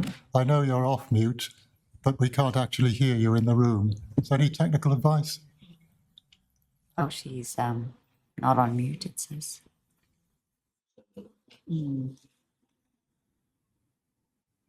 Just check with another one of our online colleagues, just to check that that's working for somebody else. Can you hear me? Yeah, we can. Thank you, Matt. We can hear online. Thanks. So it's an issue with Sarah's connection. I wonder if I could suggest that we go to the Freedom to Speak Up report, and then whilst that's being given in the background, we could try to resolve the sound issues with Sarah. We can, Steve, but I'm just thinking about Sarah's time. And if there's a quick fix, if there's not a quick fix, then I think we'll have to do that. Pete, can I just ask you? There's nothing else we can do for. Okay. So, Sarah, the advice in the room, could you just put your thumb up if you can hear me, Sarah? Can you hear me now? Yes, well done. Try again. Sorry if I'm looking at the wrong screen. I've got both my computers open at the moment. Sorry about that. I will keep it brief. It was quite a quiet quarter for me, surprisingly. August, September are normally quite busy, and they weren't necessarily this time around. The oncology issue was sorted very quickly. They just changed with the times of the work schedule. The two areas I did want to highlight were respiratory and cardiology. And for those that don't know, I am one of the respiratory physicians, so I'm trying to stay neutral on this. The cardiology team recognised the problems their residents were having, and have made some prospective changes to their work schedule. Respiratory, the level 1 review that we did wasn't quite as successful. So we're taking it to our governance meeting next week just to see what we can do to try to improve things for the resident doctors, because the numbers are high and the numbers are staying high, which is a bit of a worry. And the last thing, at the risk of sounding like a broken record, is just to keep it in everyone's thoughts that we're still searching for spaces in Trelawney. We've certainly made some moves in the right direction, but we don't have anywhere secured as of yet. And that's just for the resident doctors who want some rest facilities overnight. We have it in Tower, but it's too far for them to walk when they're working in Trelawney. I'm happy to take any questions. Thank you, Sarah. You're always a chair's dream because your reports are always very clear and concise. Are there any questions or comments for Sarah, please? Ian. Yeah, thank you, Sarah. I just had one, which is should we be concerned about those areas that have very little reporting? So ophthalmology has had no reporting for 8 months, looking at the report, and I just wondered if you've got any concerns or anything we need to be doing differently in support of those areas where we're not getting reports. Is that a concerning sign? It's a good question, and it goes back to what I don't know, what I don't know. I know when ophthalmology have raised it in the past, it has been dealt with really promptly with their clinical supervisors and educational supervisors. So that area in itself probably wouldn't be a concern for me. For the other areas, I'm not certain. I attend all the inductions. We make it really clear in the inductions that exception reports are welcome in this trust, and we can use it to make positive changes. But short of holding a gun to someone's head, I don't know whether things are going unreported elsewhere, I'm afraid. Thank you. Other comments, Steve and Mary? Steve first. Well, just to connect to the 10-point plan, is there anything in the 10-point plan which would help address Ian's question about encouragement of reporting and transparency? Mary? That was sort of what I was going to pick up. So we've appointed a chief resident doctor, Catherine Hogan, who we're working with really closely around the 10-point plan, which looks at things like rest areas, food out of hours, timely payroll, a lot of different things.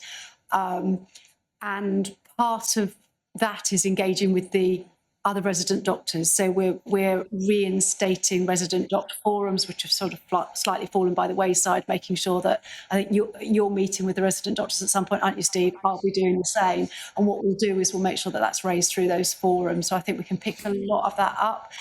I think by networking with their colleagues in other areas, we should be able to make sure that we are raising concerns and reporting through Sarah an accepted thing to do. So I think, there's work we can probably do to make sure that I'm not sure they're not, but I think we can make sure that they are if they need to be. I mean, I'm not silly enough to get between the dog and the lamppost on a dispute between the BMA and the government, but I hope people would feel that the 10-point plan and the joint report from Chris Whitty and Stephen Powis, has focused attention on resident doctors' working conditions and career prospects. And at least I'm sure resident doctors won't think it's enough, but at least there is progress being made and an attempt to improve the conditions under which they work. Is that a fair comment, do you think, Steve? I think there's a lot of work underway nationally, and we're seeing that locally with the engagement that Mary has summarised. Yeah. Yes. Okay. Anything else that you'd like to say, Sarah? Okay. So, Adam Broom, would you like to come in? Thank you, David, and thank you, Sarah. It's always a helpful report. You mentioned rest facilities at Trelawney, so I guess it's a question for people in the physical room. Is there anything that we can do to facilitate the rest facilities in Trelawney? I'm not sure who to ask, but I'm asking. So I've had a walk around of the available rooms with Brian Johnson and Liz Childs. So we have got areas identified. One of them was vetoed from a fire regs point of view, but we're kind of working through the list of potential places. So that's going to be going with. Thank you. Mary, is there anything you want to add to? No, I was going to say Sarah would probably be able to answer that question. Brian's actively working to try and solve this. Okay, just checking the screen and the room to see if there's any other comments. Kim. Can I just point out as well, it sort of fits in with Ian, the question you raised. Joe has just said the chief resident doctor is going to be a FTSE champion as well. So we should be able to start reaching traditionally quiet areas and support staff further. I'm going to move on if there's nothing else. But thank you very much, Sarah, and thank you for overcoming the technical challenges. And we'll see you next quarter. Thank you very much. So could we receive and note the quarter 2 report from the Guardian of Safe Working Hours, please? And then move on with apologies for keeping you waiting a few minutes to the Freedom to Speak Up Guardian biannual report and revised joint Freedom to Speak Up policy. Joe, can I just check if you can hear me and if you're with us, Joe Burton? Yeah, I can hear you and I'm here. Yeah. Can you all hear me okay? Yes, we can. Thank you, Joe. And loud and clear. It's very nice to see you. Thank you again for all that you do. And we've got we've got one of your champions in the room. So yeah. Could I just invite you to introduce your report, Joe? Yes, absolutely. Thank you, Chair. So I'd just like to highlight some main points from the report. And I thought I'd start with thanking the champions, actually. I've done some more champion training actually this week. And we now have champions in more champions in SITS, in our blood sciences department, and also in critical care as well. And I mentioned in the chat, our chief resident doctor is going to be trained as a Freedom to Speak Up champion as well, which will be great because, as Kim said, it means we will reach more of our medical staff who I don't hear much from in the Freedom to Speak Up service. So that'd be really positive. The champions are so important in terms of providing someone for everyone to go to have a chat about how they're feeling, raising concerns, but also raising ideas for improvement as well. And our champions offer up their time, so they're volunteering to meet with me and all the other champions on a regular basis to support each other, but also really importantly to support our colleagues who feel like they need to raise concerns. So they do an amazing job, so massive thank you to them from me and all of the people that speak up to them as well.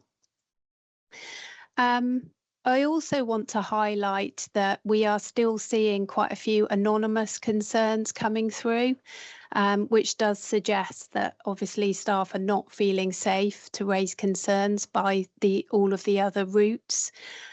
So we need to, I think, strengthen trust, ensure we have confidentiality and that is really respected when people are speaking up. And continue really working towards a culture where staff do feel safe to raise concerns at the earliest opportunity. I think it's important that we continue to strive for increased visibility in all areas, and also to strengthen leadership engagement with staff and for that to be really, really meaningful. And then lastly, just to highlight, I know you've all read the report, but again, our dominant themes continue to be around behaviours and relationships. And we know that these themes impact on morale, retention, and also can impact on patient care. I think we need to focus more on restorative conversations and also compassionate leadership, which is really essential. And we just need to ensure this is embedded with more consistency. We know this is happening in some areas, but not all. So just really important that we continue that kind of culture improvement work to make sure we are being as good as we can be in those areas. Thank you. Thank you very much, Joe. Points very well made. And there may be people who are involved with the Culture Task Force and the Culture Transformation Programme who want to comment on what you've just said. And I know you're a member of the task force as well. So could I invite comments on or questions on freedom to speak up, please? Kim first and then Alison. Thank you. And thank you, Joe. I know you and I have just recently had a conversation. So I echo, and it's beholden on all of us in the room and within both organisations to be able to take immediate action when colleagues are speaking up. It takes a lot of courage to speak up. And you and I have both had a conversation around our concerns around the number of anonymous concerns that we're seeing. During the last 2 weeks, we've also seen a steep increase in what I would call peer-on-peer bullying, harassment and poor behaviour. And it's how we have difficult conversations, often in operationally pressurised environments, but making sure people are given every opportunity to be able to have team-led resolution, as opposed to having to raise their concerns up through champions, yourself, myself and others. We have to start to learn to have difficult but supportive conversations, especially as we go through times of change. I welcome the fact that we've now got an integrated service across RCHT and CFT, and the role of the champions that you've just outlined is really, really critical, and it gives a much wider and diverse option for colleagues to reach out to as well. And you and I know that we're currently out to advert for a deputy for RCHT and the same for CFT. We fully acknowledge it isn't just the increase in numbers but complexity of concerns being raised, but most importantly it allows a more robust service and gives greater diversity and choice for those colleagues that are reaching out. And that's why we've got the joint policy as well, just to simplify matters. And we'll see a lot more of the refreshed service going out, and we'll advertise that through our communication channels. But thank you. I don't underestimate, and you know that, the support that you give our colleagues, but most importantly, your courage in when you have to raise concerns with senior members is testament to yourself. Thank you. Thank you, Kim. And I hope you feel supported too, Joe. Yeah. Could I go to... Good. Could I go to Alison and then to Richard, Zoe, Robin and Uzma? Alison. Yeah, I just also want to echo Kim's thanks to Jo for all that she does personally in leading what is an incredibly difficult thing to do. I would like to say, and again, it relates to what Kim is saying around the sooner that you speak up, the better. Kim referenced complexity. We all know if we're brave enough to actually say, you know, this is troubling us at an early stage, then it gives opportunity to try and resolve that problem straight away. So, you know, I really sort of support what Kim is saying here. And, you know, also on the fact that we've got so many anonymous on concerns being raised on the app, actually trusting in the process, you know, that Jo and colleagues have put in place is really helpful, because you can see from the success rates, it is a process that works. And from my perspective as Chief People Officer, it's better people use those early interventions to help resolve matters rather than end up in a long and complicated employee relations case. So I just wanted to sort of really emphasise the importance of this service. And then just a really minor issue, Joe, but can't help it being a dual director. We need to update. It's page 13 out of 15 in the policy in terms of executive lead for CFT. Thank you. Thank you, Alison. Richard. So I'm the Ned lead on Freedom to Speak Up, and always enjoy working with Joe. So thank you for all your work. David mentioned culture. There was something absolutely brilliant in your report, which I think if we could replicate across the trust, I think we would really build inclusive cultures. And that's on page 5, where the ward sister talks to all staff on duty and asks them how they are and how they feel. And that really shone out to me. It's those small things that can have a disproportionate positive impact in terms of building a positive culture. So I hope we can reference that and look to replicate that in other measures.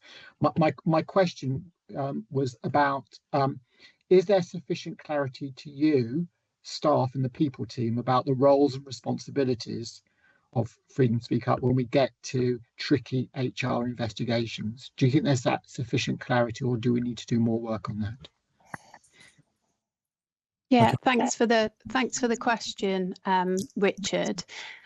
If I find myself in a position where I'm ever not sure about the way a case is going, and I need some extra advice with that, I could at the moment always go to the National Guardian's office. I mean, obviously I would always go to Kim in the first instance if that was appropriate, and or Steve. So I feel, and yourself, there's a lot of people I can go to talk this through. And of course, Alison and her team, if that were appropriate. So yeah, I normally find I have plenty of people to reach out to for advice.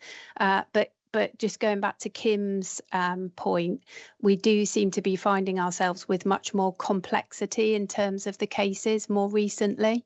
Yeah.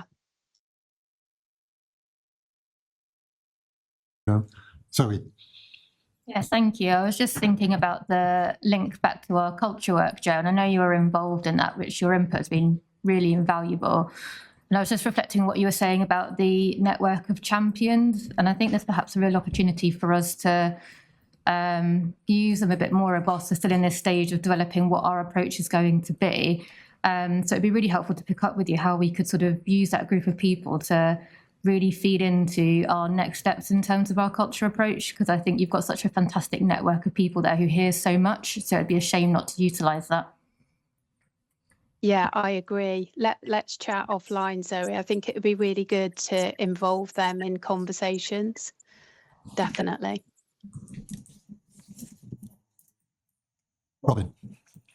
Thanks, Joe. So Joe, we've spoken around this board several times, and we're talking again about the anonymous challenge that we have. But actually, I've noticed working with you, Joe, some people who've come forward anonymous, we've got them after conversation through you for them then to be confident to come forward as individuals. I think it would be quite helpful for us to start to see how well are we doing at converting people reaching out anonymously to them, then feeling comfortable. Actually, they will then come and sit in a room with us, because that's our first step in starting to resolve that. Is the work you've done there for people to feel they've reached out, but then you've supported them to come and then sit with one of us to go through the detail. And the reason I push for that is that where we find that we can get under the skin of an issue and actually get some resolution, which is what the whole purpose of the Freedom to Speak Up is there for. Yeah, it's a really good point, Robin, and I'll provide some figures on that for my next report, definitely, because we do see a small number at the moment of people who are willing to sort of speak up anonymously in the first instance, and then, like you're saying, have a conversation. So that's obviously really positive when that happens. At the moment, those numbers are quite small, but yeah, I can provide some figures on that, definitely. And then another of our non-executive directors, Uzma Bozai. Uzma. Thanks, Joe. It sounds like it's been a particularly difficult time. So obviously, we all of us are very grateful for the work you're doing. My two questions were about the anonymous reports as well. And I wonder whether you've seen a correlation between the areas where you're receiving anonymous reports and whether you have enough FTSE champions in those areas, was my first question. And the second one was also whether you're picking up on any patterns of specific fears that are then causing those individuals to not feel confident enough to speak up as individuals. And if we do start to build up a pattern of what those fears are, then that might be something as a board we can start to address, either on our walkarounds or through our communications. So just wondered if that's coming out yet. Thank you. So with regards champions in different areas, it would be great if we could have champions in all areas. That's kind of the ultimate aim. But also, I'm really clear that I only want people to be champions if they really want to be a champion. So I don't want it to be that line managers say, oh, actually, that person would be really good to be a champion. I think it's really important that it comes from the person. And so I'm doing regular training, and we're doing regular promotion of the fact that we would like champions to represent all of our staff groups. That's really important. And then in terms of themes that I most commonly hear about, I would say are a feeling that people can often not feel like they can go to their line manager to have that initial conversation. And that is why I think Kim and I get so many concerns coming straight to us, whereas actually how this should work is that people should be able to talk to someone in their own department or ward in the first instance. And then I think there is something about people who do speak up not receiving feedback. So even if that feedback is, thank you for coming to see me, we've heard your concerns, I'm really sorry, but we can't do that at the moment because of X, Y, and Z. I think it's that feeling of being really listened to for people. I think at the moment, with all of the changes that are going on in our hospitals or potentially going to be happening in our hospitals, there is a fear for some people of not speaking up. Because they are fearful of, keeping their job. So I've had quite a few conversations with people at that level, not people who want to actually raise a concern, but who are just coming to have a chat with me about how they're feeling. I think at the moment, those are the main themes. Thank you. Thank you for asking the question as well. I know Kim wants to come in, but could I just say on what you've just said, Joe, and I think we picked up some of this in the speeches that we listened to before the meeting, there can always be a bit of a disconnect between a board and a community, particularly when an organisation is under pressure. So I know I've said this before, but I think, and I hope, Joe, it helps you for me to repeat, but from my point of view as chair of the trust, and I think I speak on behalf of the whole board, the chief executive may want to make a leadership statement as well. We really do believe in a culture where people are free to speak up without fear or favour and without detriment. And that's what we want to happen, because it's best for colleagues and it's best for quality and safety. So nobody, all the 7,000 or so people who work for the Royal Cornwall hospitals should never have a concern for their jobs or privileges if they speak up and speak out, because that's what their board, which is the ultimate authority, wants them to do. And I just want to make that point clear once again, although I know I've said it many times, it doesn't really seem to be resonating throughout the organisation. So I think the more we can do as a board to communicate and disseminate that belief, hopefully the more confidence it will give colleagues to speak up. Having said that, can I turn to Kim and Isabel, and maybe before we conclude the conversation, if we want to, turn to Steve to say what he wants as the ultimate leader of the organisation. Kim.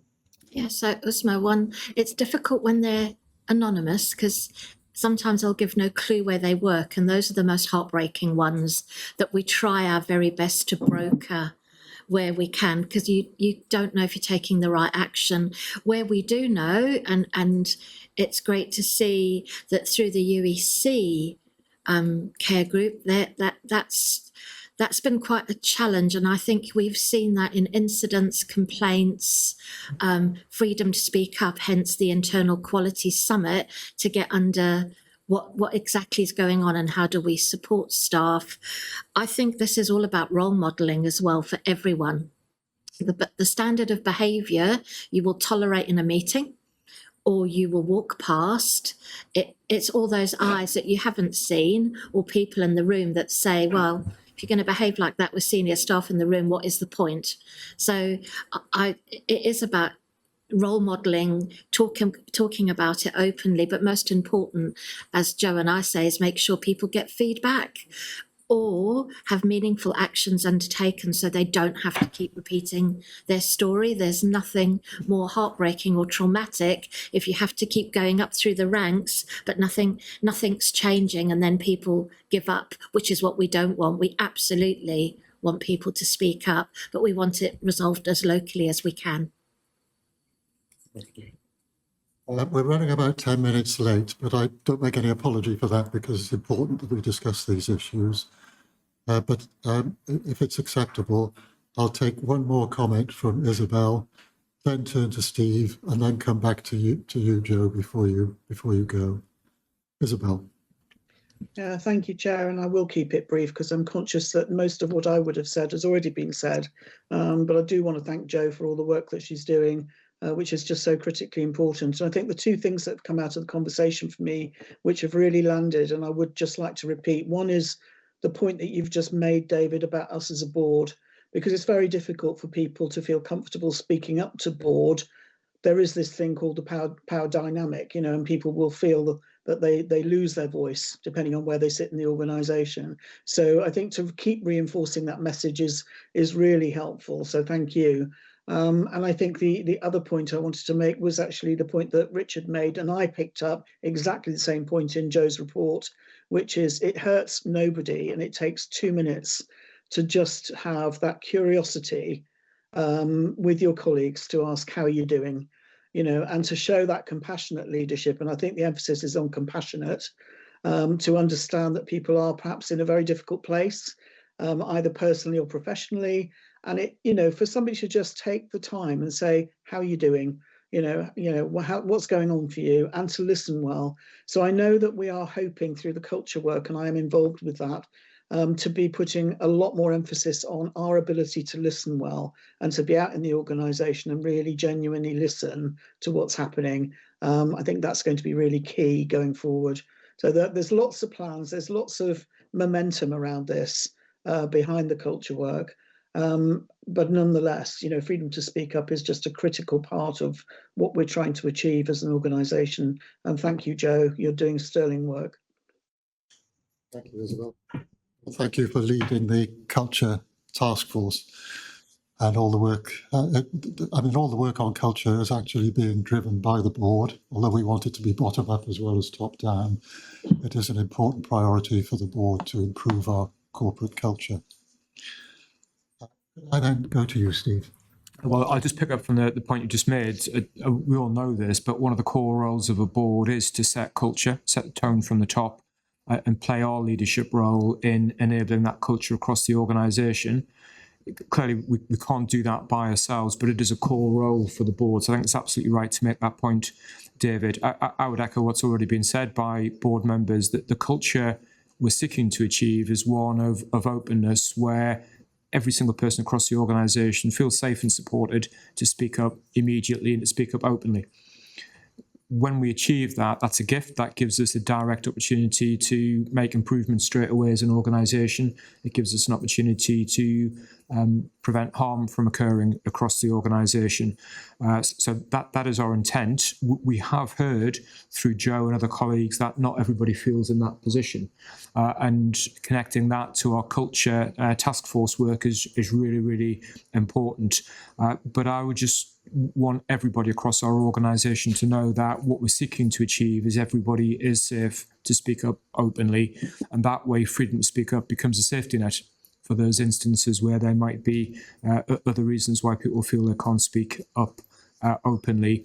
And to be absolutely clear, it'd be our expectation for every leader and every manager across this organisation to be advocating that same approach, that everybody is free to speak up openly and encouraged to speak up openly, and we receive that openly with the context of a learning organisation. Thank you. Thank you very much, Steve. Hopefully we can record that, Lindsay, as board policy. Okay then, Joe, is there anything that you would like to say from what you've heard from our conversation, or are there any other ways in which the board can help and facilitate your work? I would just like to say thank you to the board for your support, but also to say a massive thank you to everyone who is brave enough to come forward and speak up, because it's often not easy for them to do that. So just to recognise that it is sometimes very difficult for people and to thank them. That's it from me, I think. Thank you, Joe. You shouldn't really have to be brave to speak up, should you? It should be. But often people do feel that. Yeah. I know. I know it's easy for a trust board chair to say that, but people in other positions might not feel able to. So I think all I can say, Joe, is, you've heard the messages from us, and we're doing all I think we reasonably can to get that message across. And I just hope it permeates throughout the organisation, in all of our hospitals and all of our sites. Thank you very much then for giving your report, and we look forward to seeing you next time. Thank you. Thank you. So we should note the key issues identified in Joe's report. We should approve the RCHT and CFT freedom to speak up and raising concerns joint policy with the amendment that Alison has pointed out. And I think we ought to perhaps record the statements that have been made, particularly by Steve, in relation to freedom to speak up, really meaning that, not as a formal process, but as part of our everyday discourse. So thank you very much for that discussion, board. Now we are running late, so hopefully we can be a bit more disciplined in the committee reports. If we can go to Quality Assurance Committee, and just as a very quick reminder, in the well-led review, our practice has been praised, whereby we trust our committees and we ask the non-executive chairs to lead the committee reporting to the board. So I hope the executives won't feel they have to say too much, but that doesn't ever say that executives can't say what they need to say executively or professionally, and also that members of the board can't check and challenge committee reports. But we've got a presumption in favour of trusting our committees. So the first one is the Quality Assurance Committee. Could I pass over to the chair of that committee, Isabel Down, please? Yeah, thank you, David. And I think I may be able to do you a bit of a favour in terms of clawing back a little bit of time by not dwelling too much on the elements within the report, which members will see is a comprehensive summary of the two meetings that have taken place in September and October. And I should just thank my executive buddies, particularly Kim and Bernie George and Mary, as the people who support me in ensuring that these meetings run as smoothly as possible. So I think for the last couple of meetings, the things that just to share back with the board, firstly, we haven't had to escalate any major concerns on this occasion to this board meeting. So I think we can take some comfort from that, in that the items that we're covering on what is a very broad agenda are being covered with thoroughness and with sufficient scrutiny and the balance between support and challenge. We've received and approved a raft of reports via the committee, and they're mentioned within this report. So I won't go through those. But I think that the points I wanted to make were that we continue to maintain a really forensic focus on those areas where we don't have sufficient assurance, and those currently are our old friends Fracture Neck of Femur, where we continue to put huge effort into making improvements around that service, our stroke services, and also last time we did a deep dive into readmissions, which came about from information and data from the IPR report that Robin produces on our behalf. And we took some assurance around that deep dive into the causes for readmissions to RCHT. So that was good. I think the only other final point I'd want to make, and David's already mentioned the well-led review, is that we actually have a meeting planned for next week where we are going to be looking at the recommendations and points made from that review in relation to the Quality Assurance Committee to look at how we can continue to improve the way that we deliver the reports and the discussions and the functioning of that committee, which, as you've said, David, is very much an engine room for decisions that subsequently will come through to board. So I don't think I'll go through the report in any detail. It's there for people to have read, and I'm quite happy to take any questions or to invite my exec colleagues to add anything that they wish to add. Well, and it may be, we'll discuss it this afternoon, but maybe the other committee chairs would like to pick up the elements of reports, which relate to their committees and undertake an improvement programme as a result. Are there any comments or questions for Isabel, please? There are some specific matters which are on the agenda which we do need to come to because they're required to come to boards. Okay, so if we could move on to those, with thanks to Isabel. But again, please, to the execs, if you can note we've read all the reports. The perinatal safety report, Kim? As you say, it's comprehensively covered. The only thing I think the board needs to be aware of is the increased challenges as regards the neonatal staffing and the additional mitigations we've put into place. We are seeing heightened sickness. We're doing everything we can around qualified in specialty, and we're keeping a close eye on it through the Neonatal and Maternity Safety Champions Board. But it's just to note that. Board happy to note that? Thank you. Medical staffing biannual report, Kim? Yeah, just again, comprehensively covered in our Quality Assurance Committee. Just noting for the board, this was a supplementary paper because we had 13 areas to be re-reviewed because of the transformation and the changes going on, mainly, especially through our UEC pathway. It's comprehensively covered. Ian and I did speak yesterday because this isn't just about numbers, this is about skills and competencies, advanced practice for all, not just our registered, but also our non-registered. And our ED pathway has absolutely been transformed, which has allowed us to increase our leadership at band 6, reduce our band 5, but increase our band 3 and band 4 roles, which has come with a cost saving, but that wasn't the reason for doing it. But it has increased our headcount by 14.89. And Alison, we're just going to have to be careful because it's done for the right reasons, has a cost saving, but this is about skills and competencies and being able to be flexible through the pathway. But we had to note that considering we're being closely monitored on our headcount, and I'll leave that there. Thank you very much, Kim. There are a long list of things which we have to note coming out of those two reports. But it's far too long for me to read them all out. Can I just check with the Secretariat that you're confident you can capture them all? Yeah. And the board will have seen them on the agenda paper as well. So if you're happy to do the relevant notings and approvings coming out of those reports. So that takes us on, I think, to 12.3, the Learning from Deaths Assurance Report, which I must say I always find a really interesting report.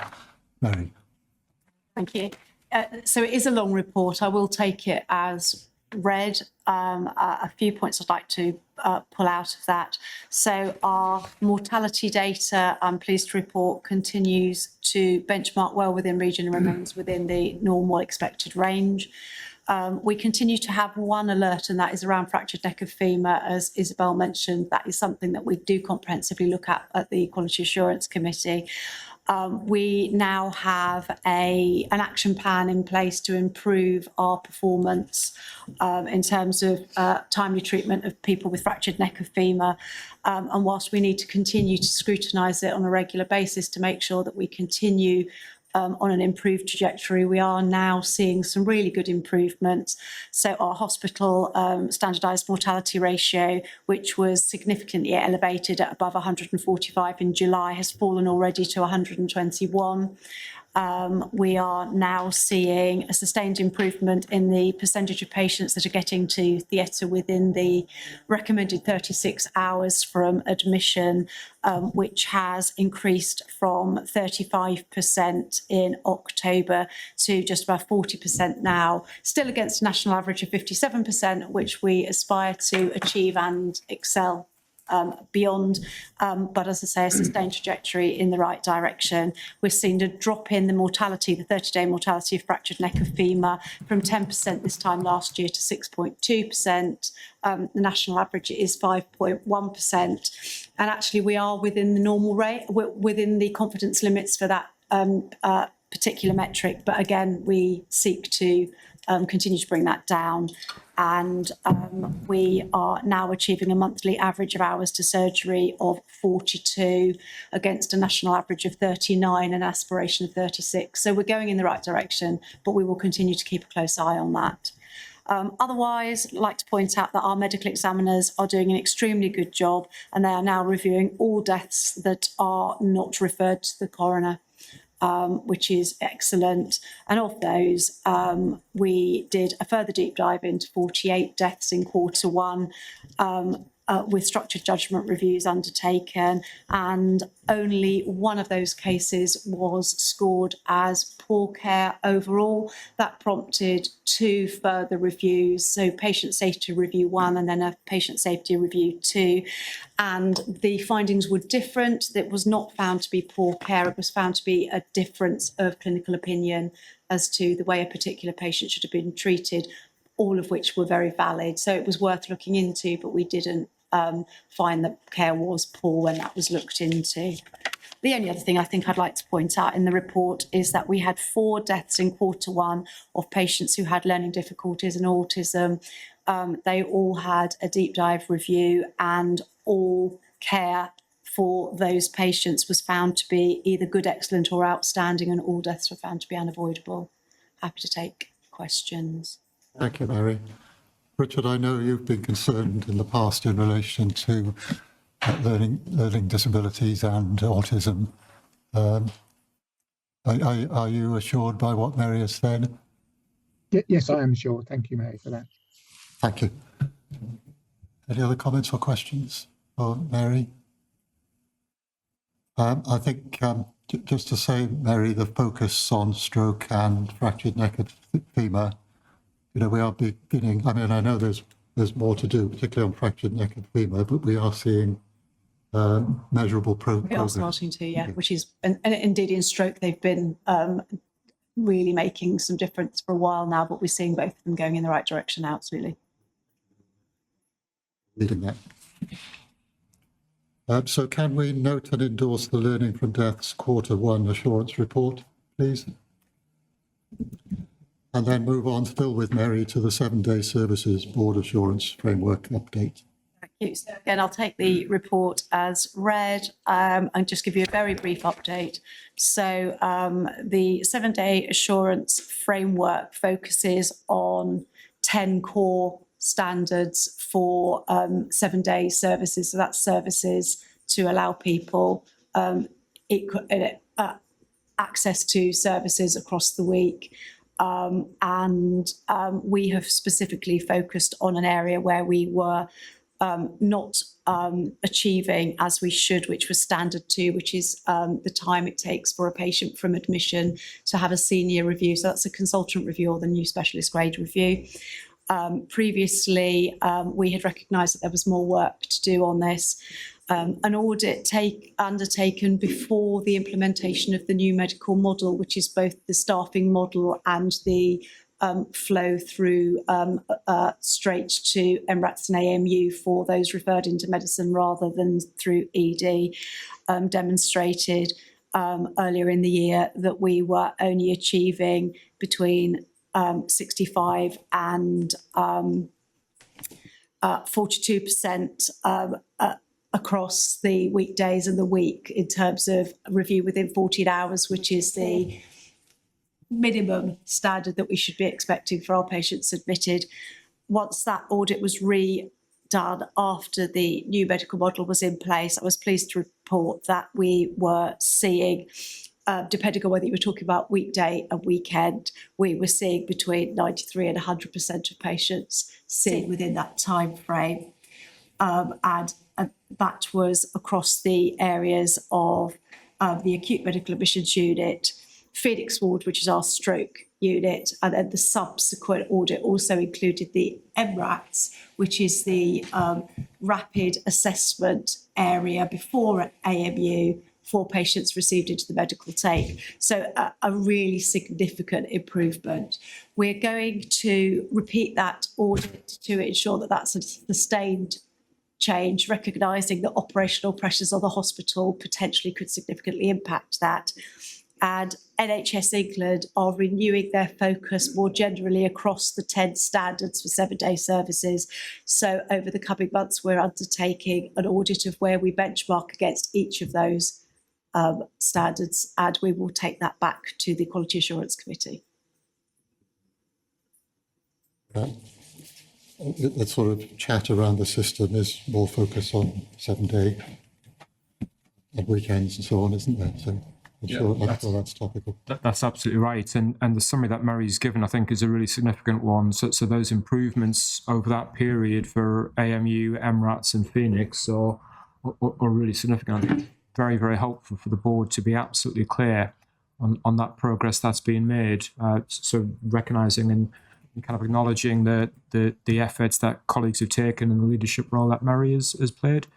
And that could be a mechanism for us to test in other areas then what further opportunities are there going forward around that 7-day service aspect. And there's probably a question for our system partners about what 7-day opportunities there are in other parts of the system as well. Thank you, Steve.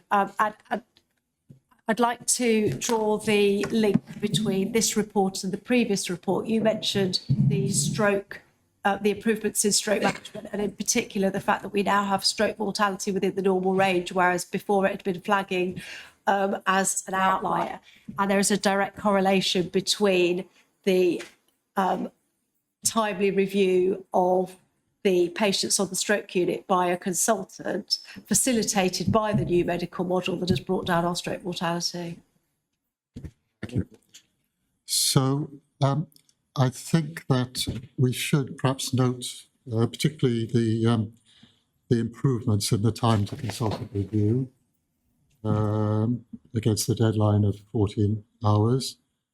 And then there'll be an updated report including the 10 clinical standards at the next Quality Assurance Committee meeting. It may not be the next Quality Assurance Committee because it's a significant amount of work, but yes. A future Quality Assurance Committee meeting. Could we note that together with the report, with thanks to Mary? What I'm going to suggest now is it's 11:42. So if we have a break and come back at 5:02, refreshed to challenge and discuss the rest of the agenda to complete business before 1:30. Does that make sense? Okay, so we'll see you back here or online at 5:02. Thank you.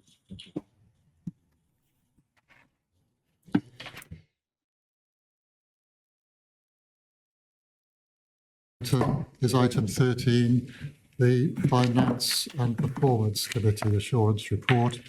And could I invite Adrian Davis, the Chair of FPC, to introduce the report, please? Thank you, Chair. I'm going to save you a little bit more time. Because of the timing, the September meeting, we've already discussed most of the things that were discussed at that meeting. And for the October meeting, most of them are also on the agenda. So the two issues that I really wanted to bring to Board's attention that we discussed at FPC were firstly, noting that we remain on plan at month 6 and much good work has been done across the trust to achieve that, but recognising that the challenge really ramps up for H2 from this point forwards, where previously we were planning on a small deficit monthly. Now we're going into a period where we are required to make a large surplus. So the challenge is really on. The second issue that I really wanted to highlight was we had a deep dive on the new Women and Children's Hospital, looking at the forecast for the cost of the hospital and the potential revenue implications going forwards. But I just wanted to assure colleagues that that is based on the previous outline business case, which was the hospital in a separate location. There has been a delay in, or there was a delay in us appointing our multidisciplinary design team. They are now in place and they are working towards January for the outline business case, at which point we should get an update on the potential cost and the potential revenue implications going forward. So it's just to provide a bit of assurance around that. But I'll take the report as read and take any questions. Thank you, Chair. Thank you very much indeed, Adrian. Are there any comments or questions for Adrian? And the new design team, which is top professionals competitively procured, will be going through every line now, won't they, and coming up with their own ideas as well. The feeling for me, as you know, I'm the non-exec with Check and Challenge. It's starting to get exciting now. It's a massive investment in Cornwall. I think the biggest ever. And it's really starting to get exciting now. So I'm really looking forward to the next 6 months to seeing progress with the detailed plans and the costings.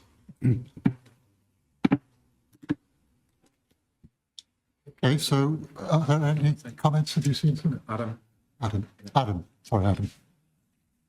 I'm not sure if Ian was ahead of me, but thank you. Just adding to what Adrian said, thank you. Just to acknowledge the really positive progress on eCare passing the gateway, which is clearly mentioned in Adrian's report. But I know we all know this, but just to emphasise, there are challenges ahead to hit the go live date in 2026, which everybody's working really hard to do, but there are challenges ahead to hit the deadline date. Just wanted to emphasise that point, but thanks for all the work so far. Thank you, Adam. And Ian as well, I think. I know Ian wanted to come in. Ella is the lead, isn't she? But is there anything you wanted to say on eCare? Kelvin might be better placed, actually, if that's okay, from a sort of eCare perspective. Kelvin, is there anything you wanted to say?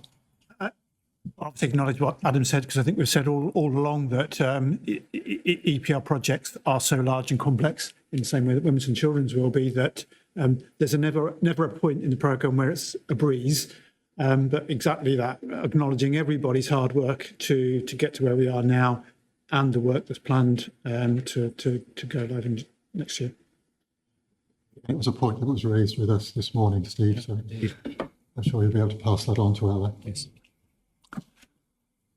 Ian, I'm sorry to delay you.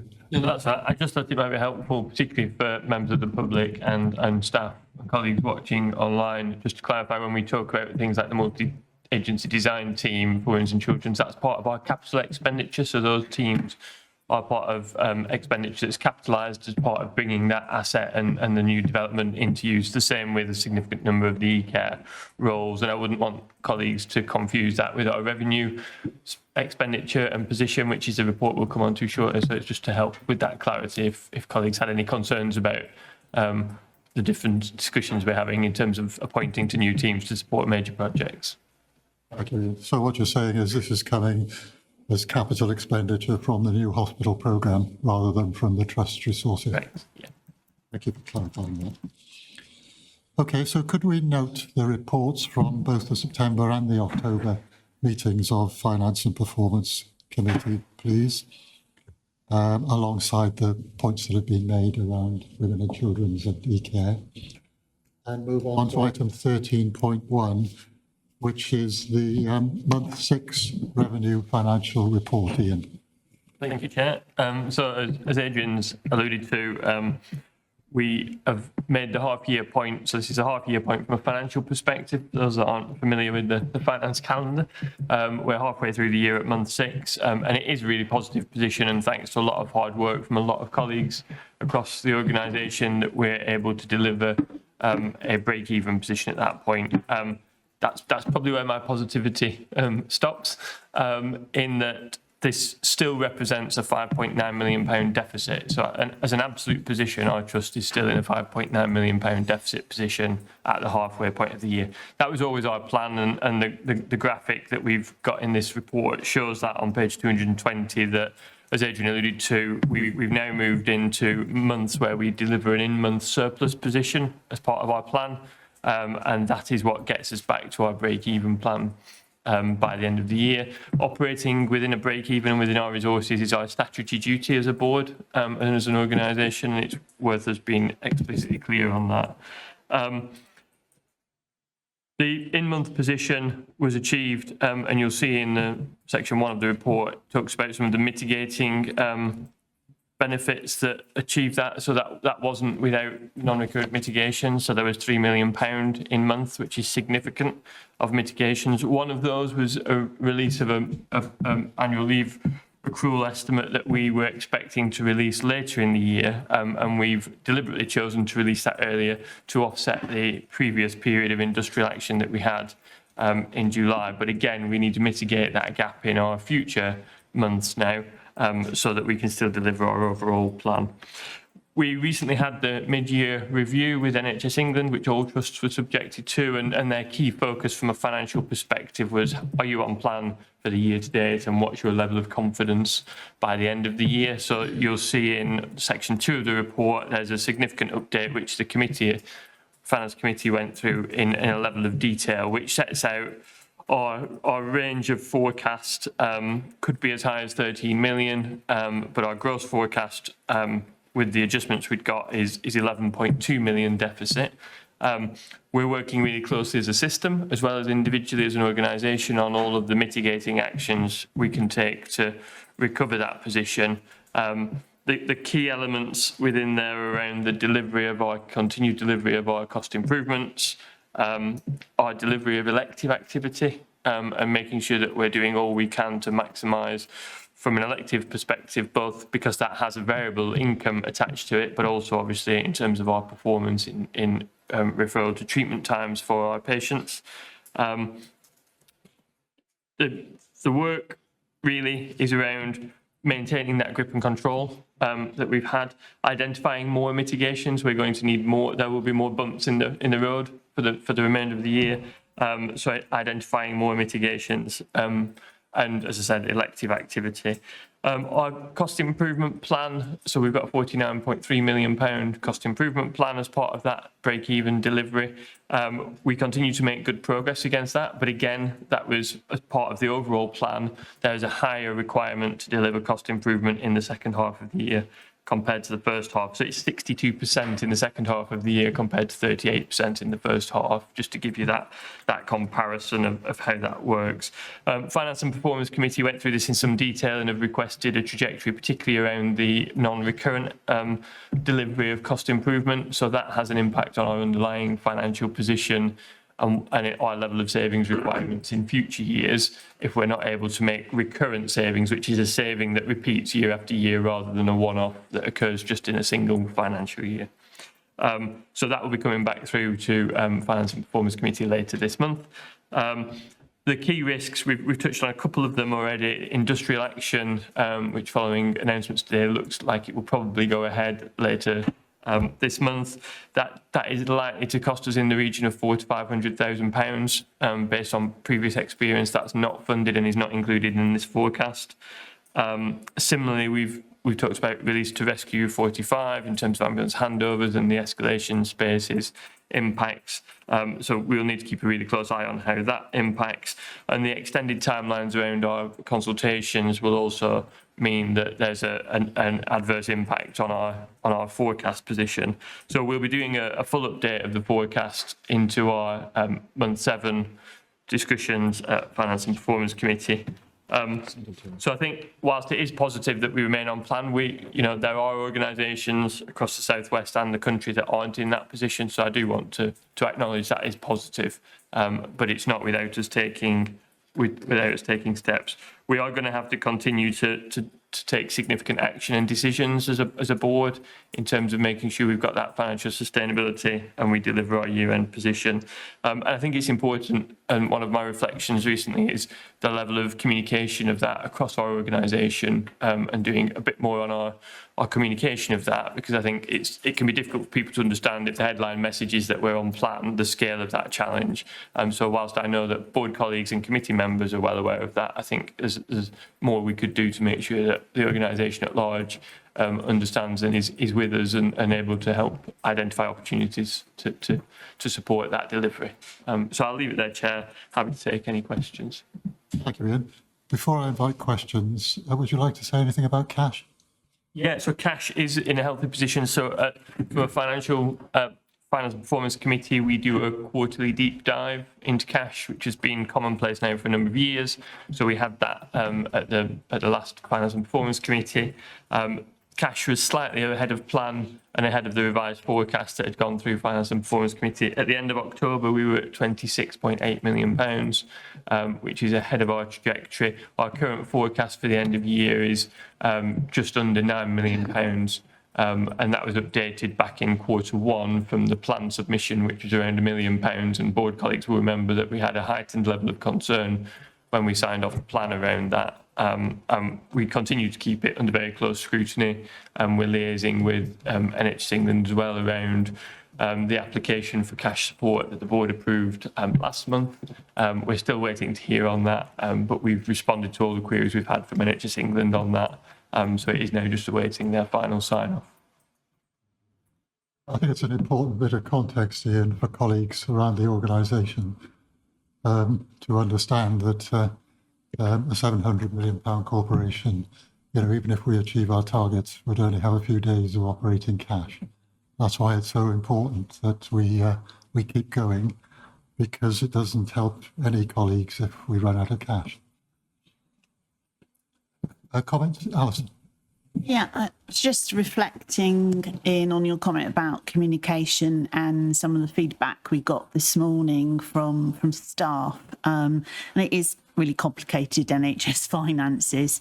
And I was just wondering whether you can sort of perhaps elaborate a little bit more, because you'd be able to do it so much better than myself, on we have that requirement to break even, and we have a requirement this year on the £49 million CIP plan. Why we're not able to say, well, Cornwall's different to other trusts, and why we have that responsibility as a statutory body. I just wondered whether you could elaborate.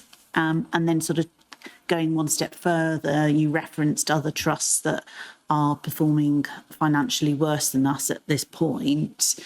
And then if they continue to do so, what are the consequences for us as an NHS trust? Whether you could just reflecting on the feedback that we had this morning. Thank you. Yeah, no, absolutely, that's fine. More than happy to do that. So yeah, we set a savings programme every year, and that is a product of a couple of things. One, government funding is given to us, but with an efficiency allowance built into it. So if the cost of service delivery increases, and that's costs from a pay and a non-pay perspective, if they increase by say 5%, we are generally given say a 2% uplift in funding. So we have a gap, therefore, that we have to. So that's if you like how the savings plans come together. Equally, where we have to make investments in services from a safer staffing perspective, and to accommodate growth in demand, etc. They will feature as part of that. So every organisation has a statutory duty to break even. It's worth being really clear on. There are organisations who've submitted plans where they're not able to do that, and they then get receipt of something called deficit support funding, but they get increased scrutiny, and also they get reduced things like capital incentives. So this year and last year, the organisation has benefited from significant additional capital as a result of it. In those systems that have got deficit support funding, they have capital taken off them. actually. So it can then damage the ability to invest in the medium and longer term for those aspects. In reality, in a kind of addition to that, it's really just that there is continued focus on it. The level of scrutiny and the freedom to act that you get differs. So, for example, the mid-year reviews that I alluded to, ours was undertaken by our regional team. But for those systems that are in financial distress in particular, they have that undertaken by the national team, and in some cases face-to-face as well. And we know from a segmentation perspective, there is the only override in segmentation is a financial override, which I think emphasises the national importance placed on good financial stewardship and financial sustainability. And we benefited from that. We know, I think there were around 20 organisations that were in segment 3 because of a financial override, but on other metrics would have been in segment 2. And obviously we'll be awaiting the publication of the second quarter segmentations in the coming months. So hopefully that helps a bit in terms of that context, Alison. Thank you, and thank you for asking the question, Alison. Are there any other comments or questions on the month 6 position, Steve? Well, just following on from what Ian has said, and I guess to support and underline the comments that Ian has made, we have that statutory responsibility and requirement to deliver within the resources allocated to us. NHS England have been extraordinarily clear about that requirement for all NHS trusts. The level of savings that we're required to deliver, David, at 49 million is a little over 7%, which is about average for the provider sector across the NHS. So an extraordinary challenge for everybody. We are no exception to other parts of the NHS in that. As Ian has indicated, where trusts don't deliver their financial responsibilities and requirements, we have seen NHS England intervention. And that's come in a range of forms. In some instances, that would be a removal of deficit support funding from trusts that are in receipt of that, which worsens their financial position.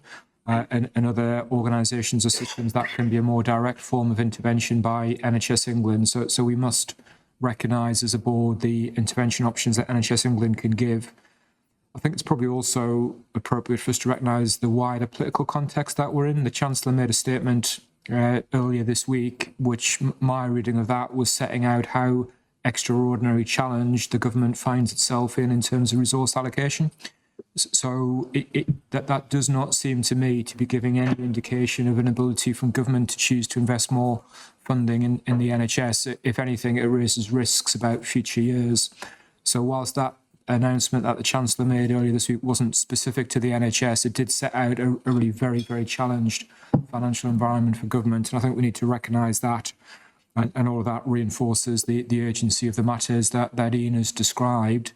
I think we should also recognise how hard our staff have been working over this 6 months to deliver the outcome that Ian has described. That's only enabled with great innovation, great determination, great desire from teams across our organisation to deliver in that financial environment, and it's important that we recognise that and hold that, and of course recognising that one of the reasons these things are so difficult is we're determined to deliver the financial outcome that Ian described in the context of delivering safe services with the kind of improvements that both Kim and Mary have talked about earlier on this year, earlier on today rather. Thank you, Steve. So against that background and with that important context, could we, just checking to see if there are any hands up, could we note the September month 6 financial position, which is on plan in month and year to date, but also note the progress and the current risks in relation to the cost improvement programme, which have been emphasised by Ian and by Adrian, and note the updated forecast outturn risk and the financial risks outlined, together with the actions required to mitigate these further. Board content to note those actions? Thank you very much. And I think it might be worth noting the context which Ian and Steve provided as well. That takes us on then to item 13.2, the Green Plan, which we have discussed in draft previously, but is now coming to us for formal approval. Zoe?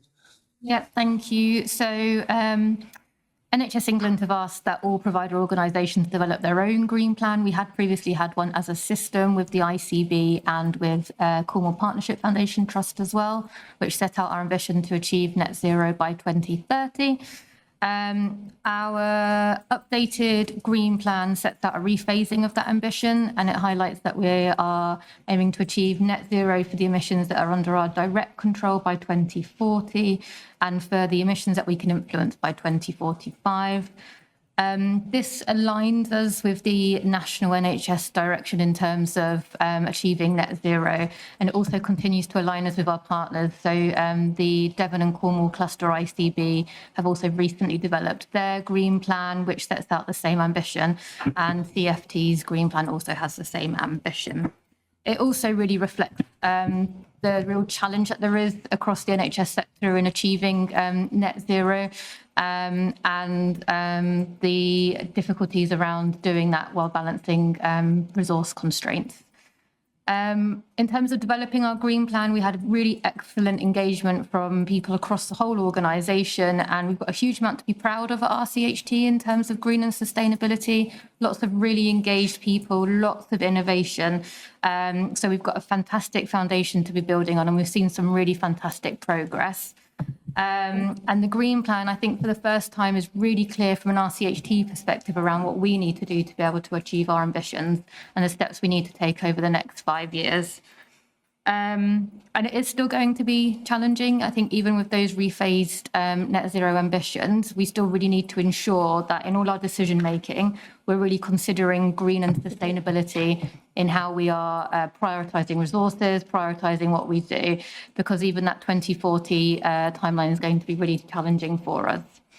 So I think this updated green plan puts us in a really good position to be able to be really clear around what we need to do as an organisation to achieve our green ambitions. And it's shared here today for approval by board.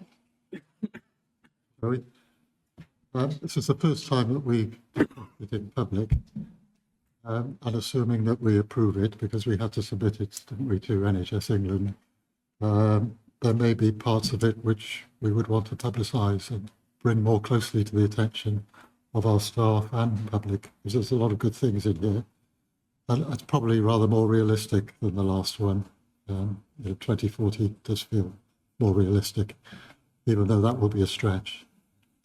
Comments, questions for Zoe, or any other comments from the board on this? Adam and Zoe. Adam. I'm sorry, and Uzma, I beg your pardon. Adam. Yeah, thank you, David. I guess it's kind of building on what you just said, actually. Recognising we haven't quite technically approved it yet, but hopefully we will do in a second. The communication from here feels really important to not just internally, that is really important, but externally as well. So I'm delighted to hear we've got consistency with other health partners, but it feels good to share that more widely as well. And then the other point, you did make it, but I'm just emphasising it, is it's a brilliant plan, really pleased to see it, but the challenge of delivering it within the financial constraints of what Ian was just talking about is going to be incredibly difficult. I know we all know that, but it feels worth emphasising. Thank you. Uzma and then Ian. Yes, as we're in public, I just wondered, Zoe, if you could kind of share if colleagues or members of the community, how they would be able to support us in achieving the green plan. Obviously, it's quite a weighty document, but, with Adam's point on comms, whether there's ways that we can engage with our staff and community so that everyone can play a part in achieving what's obviously quite an important but challenging goal. So it's just whether there's bits and pieces that we can roll out and ask for support or engagement. A real central part of our green plan is our clinical model. And so as part of our refresh of our strategy as well, you will see green and sustainability weaved in throughout that. And a key thing we're doing is changing how we provide care. So that real shift from hospital to community, that work with our integrated neighbourhood teams to deliver care in a different way, closer to home, is, I think, how our patients and public will really feel the difference in terms of green and sustainability. And I think it's around understanding that green and sustainability isn't something that sits separately over here. It absolutely goes hand in hand with our new clinical models as well. Ian and then Alison. Yeah, so I was just going to connect to our last conversation. Access to capital and the ability to access capital helps with this and that challenge that you've outlined there, Adam. So we received, last financial year, we received money for upgrading lighting, to LED lighting, and solar panels on some of our roof spaces. So that's really positive. I also think it's important in this area that we look at options of collaboration with other partners, and innovative ways of being able to deliver some of these things, because that can give us a different access sometimes to capital, and being able to deliver these things quicker. And there's examples in here around the Langarth village development and the geothermal power that will be connected through that, which I know Brian, our Director of Estates and Facilities, is closely linked in with. If Brian was here, he could wax lyrical about greening our energy supply through geothermals. Cornwall's blessed with hot rock. Alison. Yeah, I think the Green Plan is great because it gives an opportunity for staff to feel positive and engaged. And, you know, borrowing the strapline of a well-known retailer, every little bit helps, I think, in terms of contributing to this. And the document makes reference to how those discussions can happen in appraisals. So I think, you know, we do need to think about how we weave it into the fabric of everything that we do. In the same way, on the social value aspects, the plan makes reference to what the procurement team can do, but I think it goes much wider. And I know with the charities team, we've been talking about social value quite a lot and about what we can do on this. And we've got an immediate example coming up fairly soon in terms of a project that we've been working on social isolation. So I think it's just thinking really broadly about how we can make this business as usual. Any other comments? If not, could we approve the RCHT Green Plan for 2025 to 28, its associated targets? Thank you very much. And I guess, Zoe, that plan will be appropriately disseminated. Could we then now move on with thanks to Zoe and the team for all the hard work that went into that plan, to item 14, the People and Culture Committee Assurance Report, and invite Richard Kramer, the Chair, to introduce it. Please, Richard. Thank you, Chair. There's just two areas that I wanted to highlight. One was around the medium-term You're a bit quiet, Richard. Oh, sorry. Unusually. Just turning up my volume, as they say. A quiet man and all that.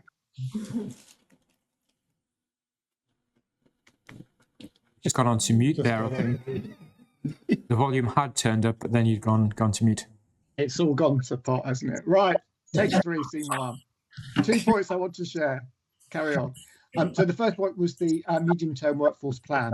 We had a really good conversation around that, and it's the start of a number of conversations that the committee will have. We talked about aligning the workforce plan to the clinical strategy and national strategies, how we can be attractive as an employer to our future workforce, the need for more personalised job offers and fluid career pathways, and about enhancing leadership and management development.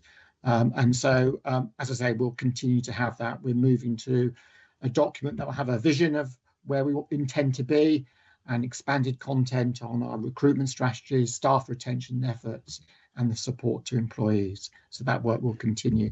The second area I wanted to highlight was our support around wellbeing. And as wellbeing guardian, that's particularly important to me in my NED role. We know wellbeing is a concern. I think we had a very good conversation that we were able to be appraised of the range of support that we currently provide around wellbeing. Which was more substantive than we thought. And we do have resources identified with SharePoint. It was also felt that leadership, visibility and ownership does need to be strengthened, and we need to embed our work more on wellbeing. So that means looking at visibility of leadership, communications, clarity of our offer, and support at every stage of the employee journey. and how we can triangulate our metrics better so we have a more rounded picture of staff wellbeing.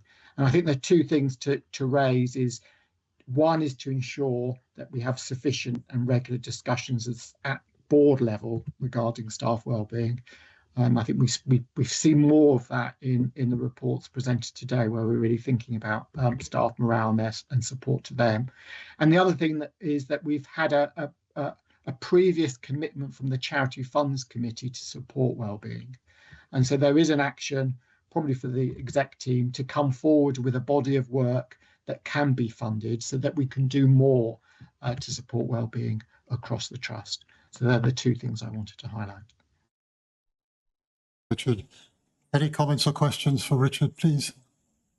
There are no matters being escalated to the board from the committee, but very helpful work in progress. If there aren't any points, could we receive and note your report, Richard, and thank you for your continuing support of the work. Now we go on to item 15, which is the Audit and Risk Assurance Committee report. And could I invite Adam Broom, the chair of that committee, to report, please? Adam. Thank you, David. So nothing to escalate to the board from the October meeting, but just to highlight a couple of things. There's several items we discussed at the committee that are on our agenda today around, firstly, emergency preparedness, which is the next item on the agenda. A limited number of areas of partial or non-compliance, which we'll discuss in a minute, but Audit and Risk Assurance Committee will monitor progress against addressing those until they're addressed. And we went through the Board Assurance Framework and the Corporate Risk Register, which are also on our agenda today. Other things to highlight from the committee meeting that we picked up on: really good progress against the internal audit plan for 25-26. In fact, I think we're ahead of where we expect to be in terms of progress against the internal audit programme for 25-26, which is really good. And at the meeting, we also discussed the extension of the appointment of Grant Thornton as our external auditors. They have a contract for 3 years with the option of a 2-year extension. RCHT has taken up the option of the 2-year extension, which takes us to the end of, I think, 27-28 financial year. But we will have to start the next robust procurement process in 2026. And then 2 items we didn't discuss in the meeting, but just to highlight, they will be discussed at the next audit committee meeting in December. Value for money, external audit gave us a significant weakness assessment in their audit for 24-25. We get a report back in December on how we're doing in addressing their concerns. And also we're going to get our first assessment of climate risk. It's recognised as best practice that NHS audit committees should look at climate risk. We paused that until we had the green plan agreed at board today, but we're going to look at climate risk, and now we've got an approved revised green plan at our December Audit and Risk Assurance Committee. And I'll stop there, Chair. Thank you. Thank you very much, Adam. Can I just check with the Company Secretary, the audit extension is a matter for the committee, not the board, to approve? Okay. Thank you. Just looking around for comments and questions. I've got Alison, just checking if there's anyone on the screen. So, Alison. Yeah, it's a matter of factual accuracy on page 309 of 573 in terms of our sickness policy. Our sickness policy is in date. I've discussed this with the chair of the committee. So just in terms of the minutes of this meeting. The sickness policy is in date, not out of date. Is that right? Thank you. Okay. Adrian. Yeah, just to clarify that point, Chair, because it was myself that raised the point. In that audit committee meeting, we had an internal audit report, which was around sickness absence. And within that report, it stated that the policy had been out of date for 2 years, between 2023 and earlier this year. And I raised the question as to whether we needed a risk in the risk register with regards to key policies, the risk of key policies being out of date. That is a practice that they have in place at CFT, and those out-of-date policies went to people and audit committees so that we got a finger on the pulse. So that was the context of it. But Adam, was your point on this? Yes, yeah. Okay. So sorry, Adrian, I wasn't at the committee meeting. We do have we have exactly the same policy here. So if we're not following it, we need to I understand asked why. the question whether we had the Oh, policy. yeah, we do. And it's Yeah. raised in every performance meeting and every executive corporate performance meeting because we're all responsible. So it's exactly the same process. Okay, thank you. Thank you. Trying to bring clarity to this little discussion, if I can. So I picked this up with Alison and Adrian, which has been really helpful. The sickness policy, I think, is up to date. I think possibly an appendix to the sickness policy doesn't have the correct date on it. So we've discussed that being addressed today. So that will be addressed. And it felt important, given the discussion we had at Audit Committee, we've now, Richard won't know this, but we've cross-referred it to People and, because he's been on holiday, Richard won't know this, we've cross-referred this to the People and Culture Committee to have a look at HR policies in the widest sense, just to check where we are and ask for a position statement to come back to Audit Committee as well. Thank you. Is there anything you want to say about policy updates? No, we agreed as, with the executive team around the management of our policies, and there is a trajectory to zero with all of our policies, with outstanding policies at the moment. So therefore management are looking at that, and so therefore it'd be really helpful to give assurances to our People and Culture Committee that we are managing that effectively, but particularly around our people-related policies. So I think we know where we are in terms of the dates. Appendix rather than the policy, is that right? Just to be clear. Yeah. Okay. You happy with that, Alison? Thank you, yes. Okay. So apart from that, I don't think we have to approve anything else. Nothing you were escalating, Adam, so we can note the report of the Audit and Risk Committee and move on to 15.1, the EPRR, which is Emergency Preparedness, Resilience and Response. Robin. Well, Chair, thank you. There's 62 elements that we're assessed on, and as an organisation, we are graded as substantially compliant on the against the standard. However, we should note Section 3 shows that we are non-compliant in 3 of those areas and partially compliant in 5. And as Adam's alluded to, there's an action plan to address those.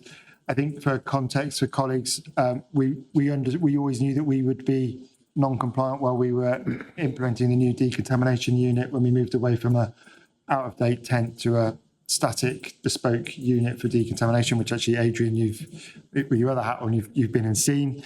And there were a couple of the elements relating to the chemical, biological, radiological and nuclear suits. Our practice previously has been considered compliant, but the new assessment with no change in our practice has said not compliant or partial compliance, which gives us some areas for further focus, further opportunities to improve, which we'll be doing through the action plan. Thank you. Thank you, Robin. A lot of work's gone into this. Comments, questions, Adrian? Yeah, as Robin said, Chair, most of where we've moved back was driven by the fact that we had a tent previously and we've now gone over to a purpose-built unit. There is, just to give everybody assurance, there is an exercise plan for 2 weeks' time, which is going to be run twice on the same day so that everybody that's there gets the chance to wear their PPE. And as a result of that, the majority of that will be satisfied. The criteria where we said we're partially compliant or not compliant will be satisfied within the next 2 weeks. Yeah. Points on this? So in terms of approvals, I mean, I think we note various aspects of the report, but we also need to approve the compliance position and the action being taken to improve the partial compliance in relation to 5 standards as well as the 3 which are non-compliant. And perhaps we could note, Adrian, that we would become compliant, if I understand it correctly, with the exercise you're reporting on. Yeah, I should have said, Chair, that I'm going along to that exercise as an observer, so I can report back to a future board meeting as to how it went. Photos of you in full PPE. Are you happy with that, Robin? Yes, thank you, Chair. So if we could record that. Thank you very much. If we could move on now then to the board assurance framework and ask Lindsay to introduce this item. Thank you, Chair. Be aware that updates to the BAF are made after each committee meeting and through meetings with the executive teams, and they're made in track changes within the report and summarised as well. So therefore I won't go through all of the changes because there have been significant changes since the last time the board assurance framework was approved by the board in September. So there are 6 elements and the report identifies any new gaps in assurance and updates onto the actions that are taking place.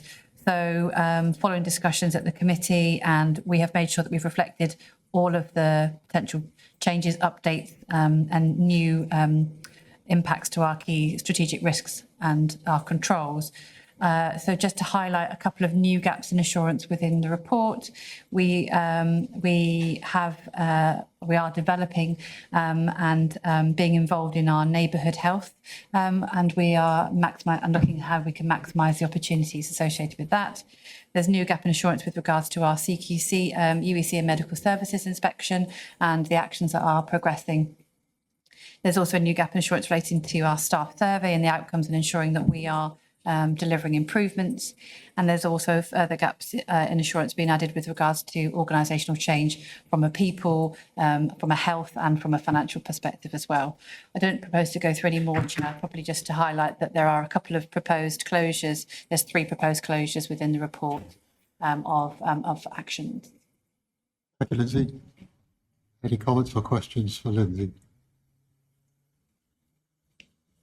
Okay, if not, then I think in addition to the noting, we need to approve the closures. I don't think I need to read them all out because they're all listed on the agenda paper. If they could be copied and pasted into the minutes, that would be the best way. And just for assurance, they have been reviewed and that the committees have approved them. 15.3, the corporate risk register.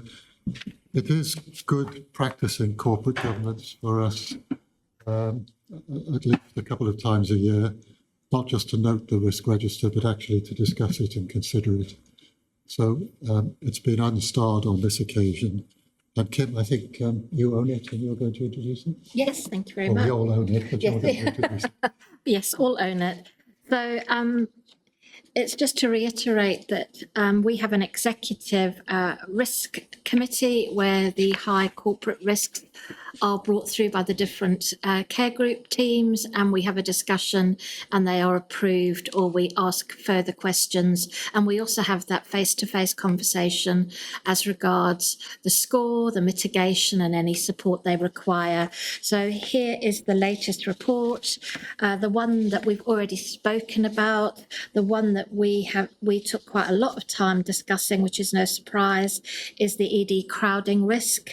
9048, and that was put back to a 25, noting the operational pressures, the amount of escalation spaces being used, but most importantly, the aggregated patient delay score, which is the absolute clinical indicator that had peaked at 19,000 and, as I said, has reduced to 16,000, and we'll keep an eye on that. It's noting that 2 of the risks were closed down, and all areas of risk are described in section 3 of the report, and I will leave it there for questions. Okay.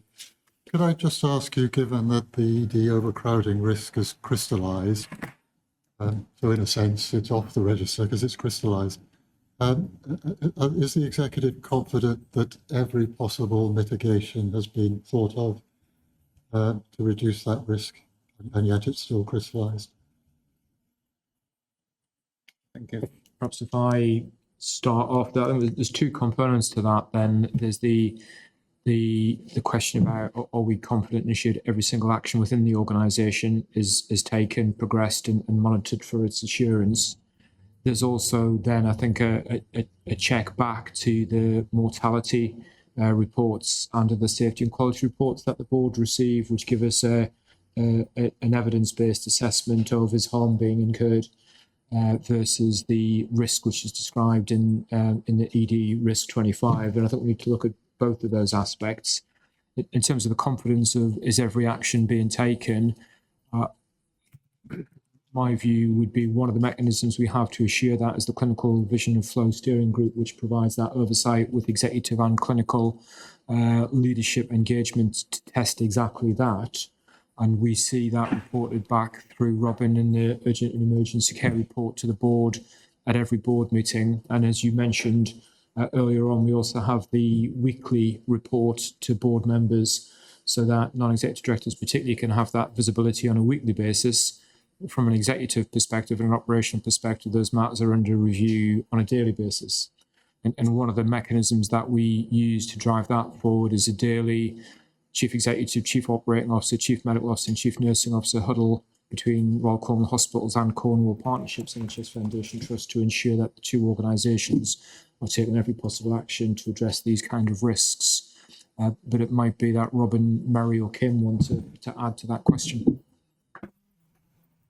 I think, colleagues, we're constantly challenging ourselves. Is there more that we can do? So we're absolute. We want to see our emergency department not having patients particularly over 12 hours, but back to the 4-hour standard.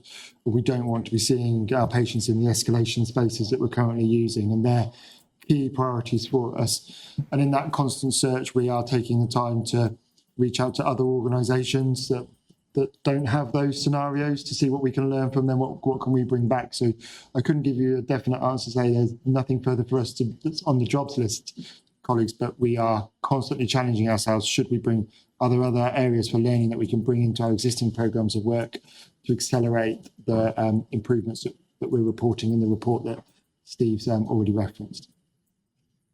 I wanted to ask the question in public, and just to sort of try and reassure the public and the non-executive directors, my feeling as chair is that the executive is doing all that's reasonably possible and practicable to mitigate that risk. A lot of the risk is held outside our control, but for what is in our control, I can't think of anything more that you could be doing, but I think it's important that the issue is ventilated. If I could just have a further comment, and I think that's very helpful as a question and as a challenge. To connect back to some of the transformation work that we have underway, I just want to recognise the support we've received from our external partner, Kingsgate. That has been instrumental in some parts of our urgent and emergency care improvement. So they have directly supported our clinical leaders in driving forward new medical models of care. They've been directly involved in supporting and helping us to enable and realise some of the challenging transformations that have been underway from an urgent emergency care perspective. But those things have directly contributed to where we can reducing the risk associated with urgent and emergency care. So the engagement with that particular organisation has partly been about supporting the organisation from a financial sustainability perspective, but has been partly about the way in which they can help us accelerate the kind of changes that our clinical leaders want to take. So that's been really helpful. And that's been a part of how we've been able to make some of the progress that Robin has reported previously. Thank you, Steve. Mary. I just want to say one more thing. Robin mentioned that we're outward looking, so it's not that we're taking it for granted that we're doing everything that we can be, and we're always looking to see if there's anything else that we can do. I think that has been validated both by, if you recall earlier in the year, Ian Sturgis, who's got specific expertise, who agreed that our plan was the right plan, and then subsequently by Sarah Jane Marsh when she came to visit, who is the national lead for urgent and emergency care, who again validated that the plan that we are pursuing is the right plan, and it's about that dogged pursuit of those goals that's the thing to be doing, rather than necessarily looking for new ideas, although obviously we're open to them. So I think it's worth sharing that. I think that's an important point, Mary, that our clinical vision of flow is nobody has come up with a better plan right up to the top of the NHS. So that's the plan we're going to follow. And we can't forget that the risk score of 25 in ED triggered the rapid quality review for the system. So there's also that weekly and then monthly monitoring of all of those actions that are owned wider than us as well, that all interlock together. So as Mary says, it isn't just about what we're doing internally, there are external partners' actions as well to be able to relieve the congestion that we're seeing and reduce the score again.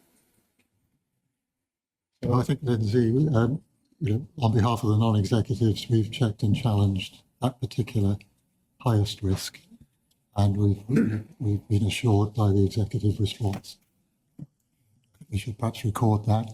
Are there any other issues, either from the chair of ARAC or any other board members on the risk register? Okay, so if we note the discussion that we've had for assurance and the overview of the Trust's risk profile. Thank you very much.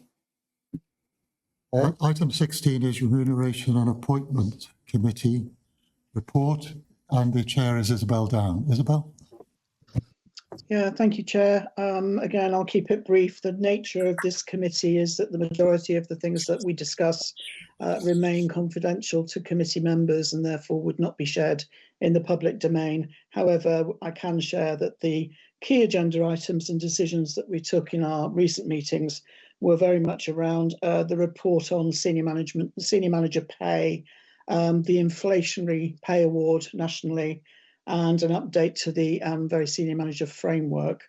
We also, as a committee, receive the appraisal paperwork of executive directors, which we did receive as a committee, and in the last meeting received the final executive director appraisal and objectives for the year. And we also, in addition to that, looked at succession planning for very senior managers to get an indication as a committee of what plans were in place by the executive for succession planning. And finally, we received a report on consultancy arrangements with a view to an extension of the current arrangements to allow for work to be completed by external consultancy. So I think those were the key things that we considered as a remuneration committee. Happy to take any questions. Adrian? Oh, you're just picking up your glasses. I feel like an auctioneer, every group I've got a board member. I thought Adrian was going to launch into something then. I was all prepared. Yeah. Okay, so everything that the Remuneration Committee and Appointments Committee has done is within its terms of reference. So we just have to note its report. Thank you, Isabel. Thank you. Then we come to the Integrated Performance Report. As I always say, in case members of the public wonder why it's on item 17, it's really a long stop catch-all because the most important issues and the highest risk issues in it, we will have already picked out and discussed as a board. But then it's there for us, partly for us to be able to read it and assure ourselves, but also Robin to pick up anything that he would like to highlight. So, Robin? Thank you, Chair. I would just draw colleagues' attention to page 411 of the packs, the 52-week wait position and the 65-week wait positions. And the 65-week wait, particularly because by December the 21st, we have to be at 0. And we are into the really small numbers, but actually the quite challenging ones to get us finally over the line at 25 patients over 65 weeks. But I also wanted to draw to colleagues' attention, and we discussed it in the other committees, the 52-week position was previously slightly deteriorating, but for the last couple of months now, we've shown us coming back onto trajectory. And just because it's important that we remember our children and young people, in the Integrated Performance Report, we show 52 weeks for adults and next to it for children, so we can see that we're delivering for both categories of patient. I do also want to, and again, we've discussed it in the committees, but just to highlight to board openly that our diagnostic performance, known as the DMO1, on page 414 of your packs, we are seeing a slight deterioration in our performance, and that's mainly related to CT scanning and ultrasound scanning And that's not a lack of equipment, it's where we're struggling to recruit appropriate staff, and that's included where we've been attempting to use agency staff, just getting enough people with the right qualifications to use the equipment we do have. And then finally, from a performance perspective, just to ground us, we haven't discussed the cancer care. On the bottom of page 416 of your report, you'll see that we've added some benchmarking data, and I think it's just useful for us to see that out of 135 trusts for the 62-day treatment from referral, 62-day target from referral to treatment, we are benchmarked 19th out of 135 trusts. For the 31-day standard, so that's from diagnosis to treatment, we are benchmarked 57 out of 135, and for the 28-day standard, we are benchmarked 40th out of 135. So just for us to have that reference point, I thought was helpful, but I will just look across to Kim and Alison if in the other two relevant sections there's anything that needs highlighting that hasn't been already covered today. As I always do, it's just to note we are over our tolerance for C. difficile this year. You've heard me talk about it at every board meeting. We do have the 3 highest risk factors across Cornwall and the Isles of Scilly. However, we are doing a programme of deep cleaning. We're doing some tests of change just to assure colleagues we're not just resting on our laurels to say we have the 3 highest factors and there's nothing else we can do. IPAC team are working closely with the national team and with our teams on the ground to see what else can we do, not just in RCHT, but for the rest of the system as well. Thank you, Kim. So could we note the integrated performance report in the context of Robin and Kim's comments? So now we move into corporate trustee mode. And when, just to explain for the public, when we're considering matters relating to charitable funds, the trust board magically transforms into being a corporate trustee. But it's the same people around the table, but just in a charitable trustee format. So we've got the Charitable Funds Committee Assurance Report. Adrian Davis kindly chaired the committee in Richard's absence. So could I ask you to introduce this, Adrian? But also, of course, ask Richard if there's anything he wants to add. Thank you, Chair. Again, I'm not going to say too much about the content because the annual report and the accounts, etc., are later on the agenda. Probably the bit that I would highlight the most, you can see on the page 440, the last sentence, we approved the updated terms of reference, which included the Director of Estates and Facilities in attendance at the meeting. That was a really positive move because we get quite a bit of feedback at charitable funds where there are potential backlogs that or issues in place that are preventing charitable funds being spent. And having Brian there were 3 or 4 issues that were raised and they were responded to with a firm answer within 24 hours. So I saw that as a really positive move for the committee. But that really was all I wanted to bring to your attention. As I say, we had an update on the family appeal. There is a paper later on about the lottery and the annual report. So those were the main issues that were addressed. Thank you very much, Adrian. Unless there are any comments or questions for Adrian, shall we move straight into those items, noting the committee's report? The first one is the Mermaid Centre redevelopment proposal, which I think is very exciting and a good example of philanthropic support.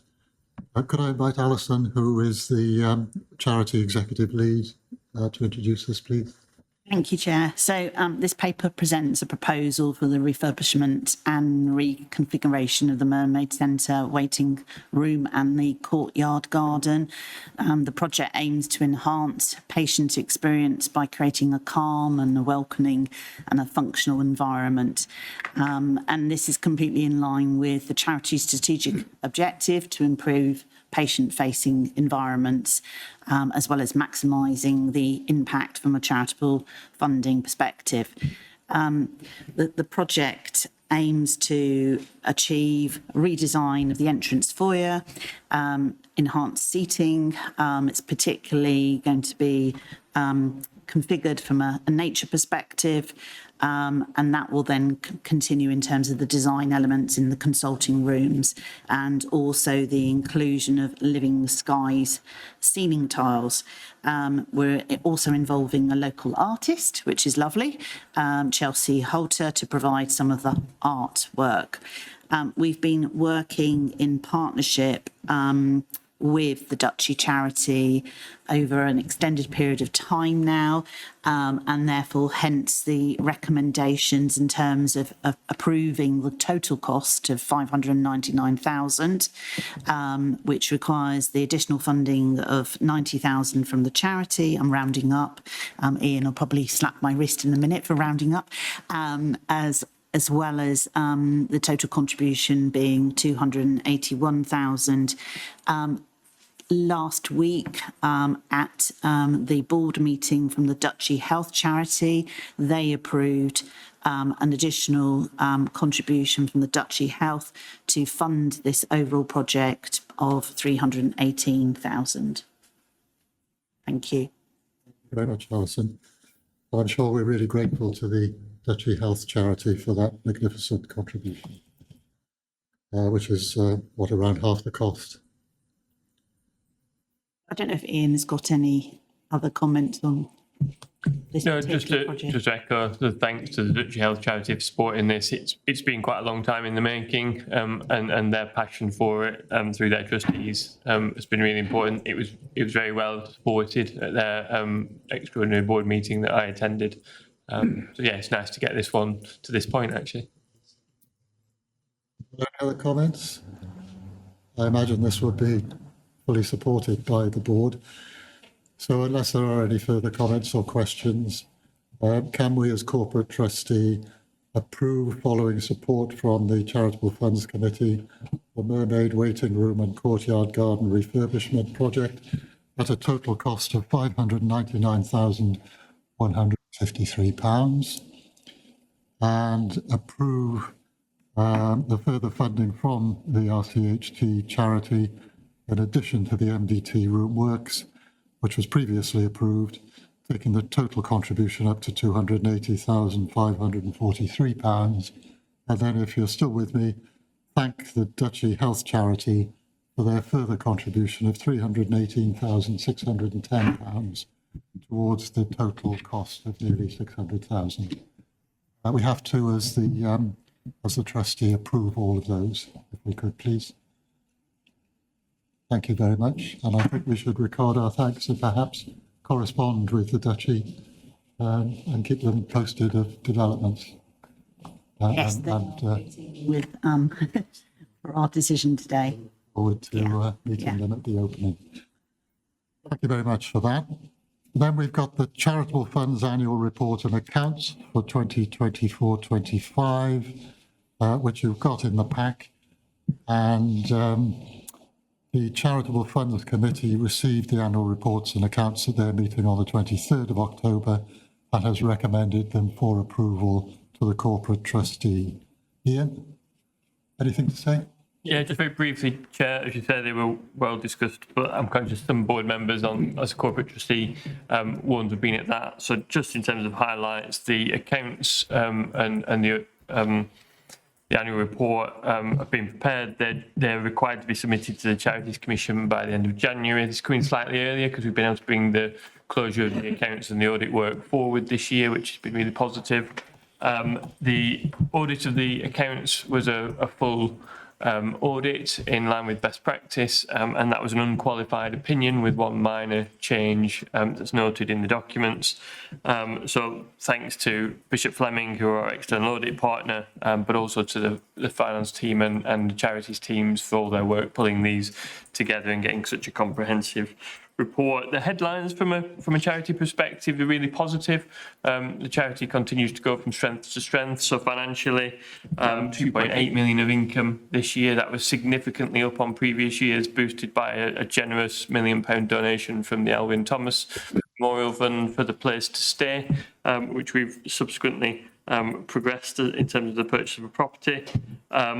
In terms of spend, around about £1 million of spend, we are seeking, and hopefully decisions like the one we've just made, make sure that we're utilising the funds that have been generously gifted to our charity in the most timely way. So we're really pushing through the committee to make sure that that expenditure is increasing. And so you'll see overall there's a net 1.8 million increase in funds, but largely that's to do with the significant legacy receipts in this financial year. I don't know if there's anything else I wanted to add from an annual report perspective, Chair, but that was all I wanted to say. Thank you. Any questions for Ian? Not a question, but just mindful members of the public or staff might not be familiar with the language of unqualified from an accounts perspective. So perhaps just to ask Ian to say what that means. Yeah, so thank you, Steve. Really good point. So I get into accountant speak sometimes. So what that means is that the accounts have been prepared and they represent a true and fair view of the activities of the charity, that all of the transactions through the charity have been recorded in line with best practice, that income from donors is recognised and expenditure we've incurred is recognised and managed through the appropriate processes. So essentially it's a clean bill of health for the way that the charity's financial position is managed and reported. It's probably a better description than unqualified. Thank you, Steve. I suppose the executive summary is it's important for you to be qualified, but for the accounts to be unqualified. Okay then. Oh, sorry, Alison. Beg pardon. Ian, I was just going to point out that the charity manages over 100 funds, 19 of which are restricted. So we do really want our staff to come forward all of the time with ideas about how to spend the money. But I also wanted to say thank you to everybody who has contributed over the last year in any way. In terms of charitable funds, and including some corporate companies out there as well, which we hope to grow more corporate relationships in the future. Thank you. Thank you. We thank everyone for their time and their gifts. So, as corporate trustee, first of all, we have to approve the RCHT charity annual accounts for 2024-25. Board content to approve, or the trustee prepared to approve? And then we have to approve the RCHT charity annual report for 2024-25. Trustees happy to approve? Thank you. And we have to authorise the chair of the Charitable Funds Committee to sign the letter of representation as required by the auditors. You happy to do that, Richard? Thank you.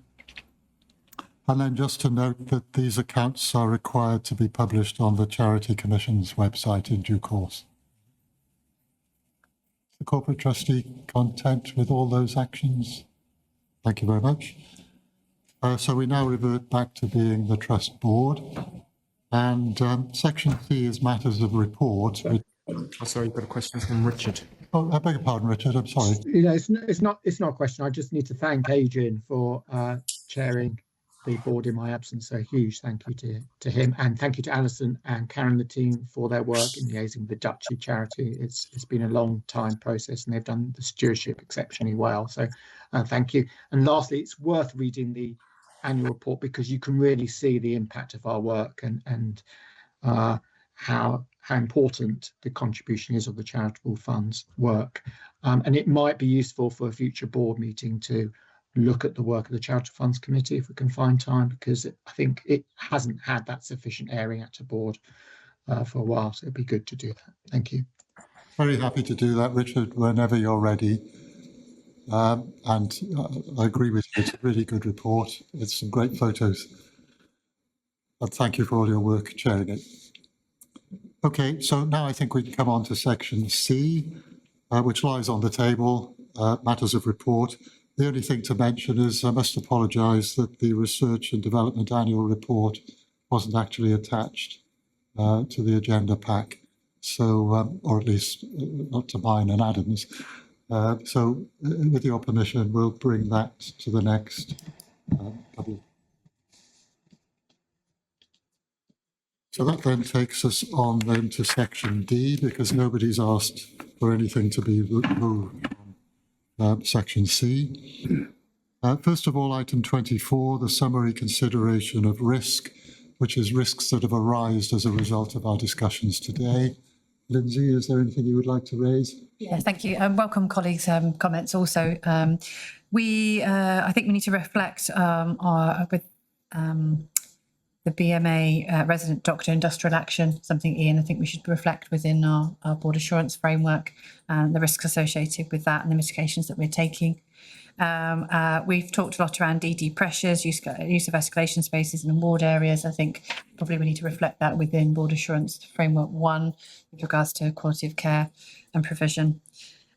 We have talked around our financial challenges, the continuing challenges, and talked about our financial context. I think, again, we probably need to reflect that on the board assurance framework. We've continued to monitor through Quality Assurance Committee our performance around stroke and fracture NOF, but again, we've reflected that again today. We've seen seeing some measurable progress, which is really positive.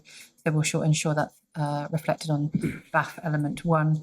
And lastly, I was just I think it was really good conversation around our corporate risk register and particularly our risk 90448 with regards to ED crowding and the positive assurances that the board have received today. I mean, maybe you covered it, but I just wondered about whether it's an actual risk. I wondered about our conversations around the pressure.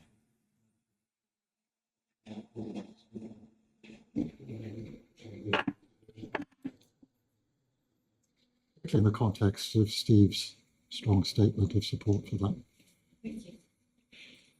Are there any other issues arising in terms of risk other than those that I've mentioned and that Lindsay has covered? Note those. And move on to item 25, questions from the public. We have up to 15 minutes for this item. And Lindsay, the company secretary, will read any questions posed from people observing the meeting. And then I think an appropriate executive director will provide a response, Lindsay. Thank you, So Chair. can we hand over to you, please? Thank you very much. So just to say, we've had excellent attendance today. We had over 128 people online at one point today. We've had some colleagues and members of the public in present, which has been particularly it's been great to have people here. So we have had a number of questions today, and in some cases multiple questions from the same individual, as well as some duplicate and or very similar questions. So therefore I'm not going to repeat any of the questions. I'm going to actually group and summarise them. So therefore you may feel that you may see that I'm not actually reading your direct question. I'm summarising them because we've had numerous questions that are similar. So therefore, as per our protocol, that's the approach I'm going to take today. Our first question is a lady called Jane Barker. She's a member of the public. She's asked a number of performance questions, so I'm going to summarise those. So it says in the board papers there is a report on our urgent and emergency care assurance and oversight with an action to review opportunities at West Cornwall Hospital. Can you explain what these opportunities are? Do they include reinstating a 24/7 urgent treatment centre, a UTC service, as was promised by Cornwall Isles Philly ICB? And can you reassure the residents of West Cornwall that there will be no loss of inpatient medical beds at West Cornwall Hospital as a consequence of any changes that might be identified? And I'm going to ask Robin to comment on that. Thank you. Thank you for the question, James. In answer to number one, we're having ongoing conversations with our staff and the new integrated neighbourhood team around opportunities to optimise the use of West Cornwall Hospital to provide care locally for the population of West Cornwall. There'll be an opportunity for stakeholder and public engagement in any proposals that we do and put forward. In answer to your second question, the urgent treatment centre. So through the work with the integrated neighbourhood team, we share the ambition to reshape our provision for West Cornwall and to make full use of West Cornwall Hospital to meet the needs of the population. Part of that will be looking at the demand for and access to the urgent emergency care services at West Cornwall Hospital. And then your third question, sorry, with regards to the no loss of inpatient medical beds. It's to note that the National NHS 10-year plan has a clear aim to provide care outside of the traditional hospital settings where possible. So we must therefore seek to reduce the number of patients in West Cornwall Hospital with no criteria to reside. Generally, they will be patients that are referred for onward care or awaiting support packages, which in some instances can be as many as the equivalent of an entire ward of the West Cornwall bed base. Together with our health and care partners, we must ensure nobody has to stay in hospital longer than they need to, and therefore to have the right number of beds for the care, for the models of care to care for more people locally. When the hospital is the right place for them, we need patients in those beds. So we'll be engaging with stakeholders and the public again on any changes that we propose as that work continues to make best use of the services within the west of Cornwall. Thank you. So we have had a question from Joy Beswetherick, and Joy asks around she'd like to know and ask the board if they were informed that any external companies were brought in to advise on making cuts to administrative roles, and were the board informed of this prior to the consultation period that came into force in September. In summary, she's asking whether or not the board can explain how spending a vast amount of external consultation company ask the board to explain how spending a vast amount of an external consultation company has impacted on the trust finances and the implications going forward into 26 and the new financial year.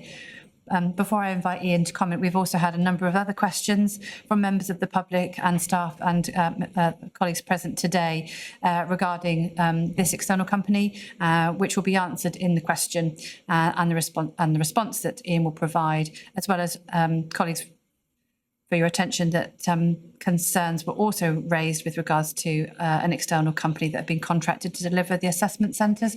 So I've kind of summarised that with apologies. I hope colleagues will understand that questions are with regards to the external company that we've used to support the consultation process, as well as other external companies that we've contracted to deliver the assessment centres. I'm going to ask Ian to comment. Thank you. Thank you, Lindsay, and thank you for the questions on this. So RCHT has a clear approach to maximising productivity and efficiency through our existing resources. We've talked about it today, driving those improvements in quality and service whilst ensuring that financial sustainability. We remain committed to growing and developing services in-house. In limited cases, external support is appropriate for programmes or projects where it's considered to be required to enable their delivery. Any changes are considered via the Trust's normal business case route.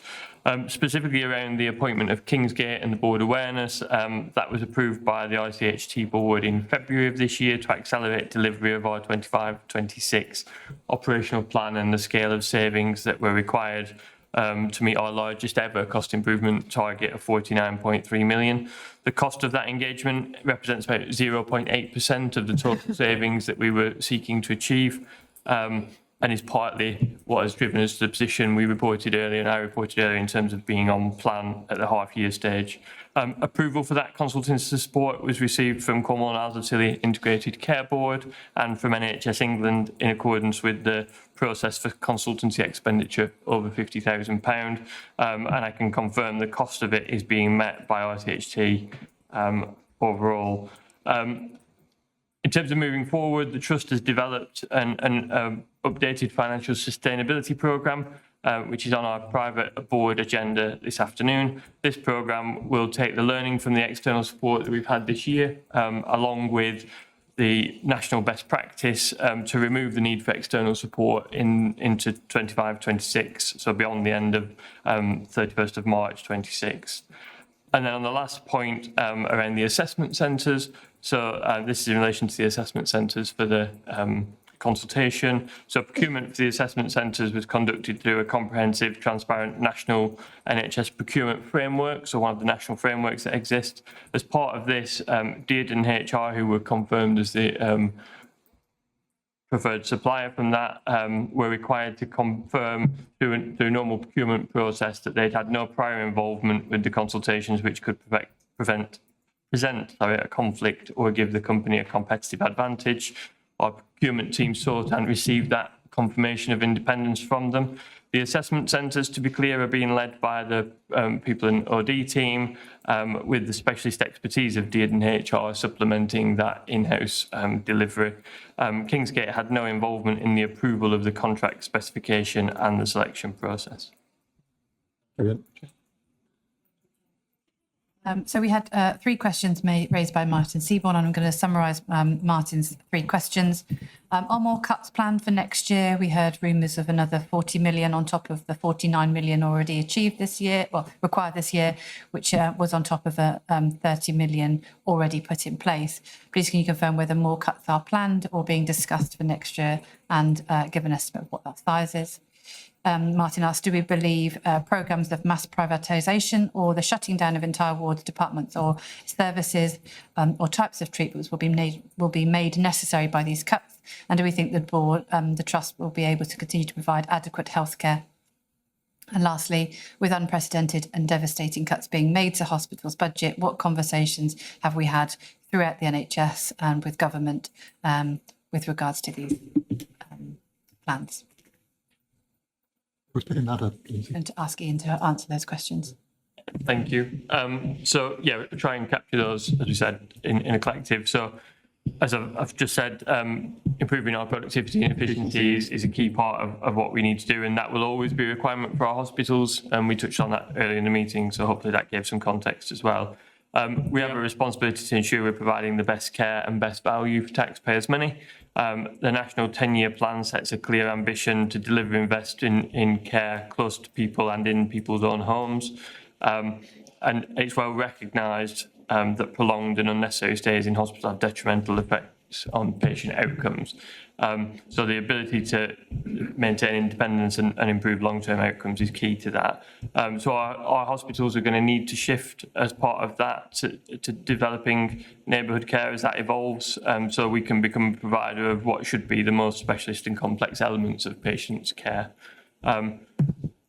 We have a clear approach to maximising productivity and efficiency, I've said, driving those improvements while remaining financially sustainable. And in terms of the question, it's a similar answer in terms of our commitment to developing services in-house and making best use of taxpayers' money, and changes that we make will always follow our normal governance routes. Yeah, so we've had a number of questions with regards to our the consultation processes.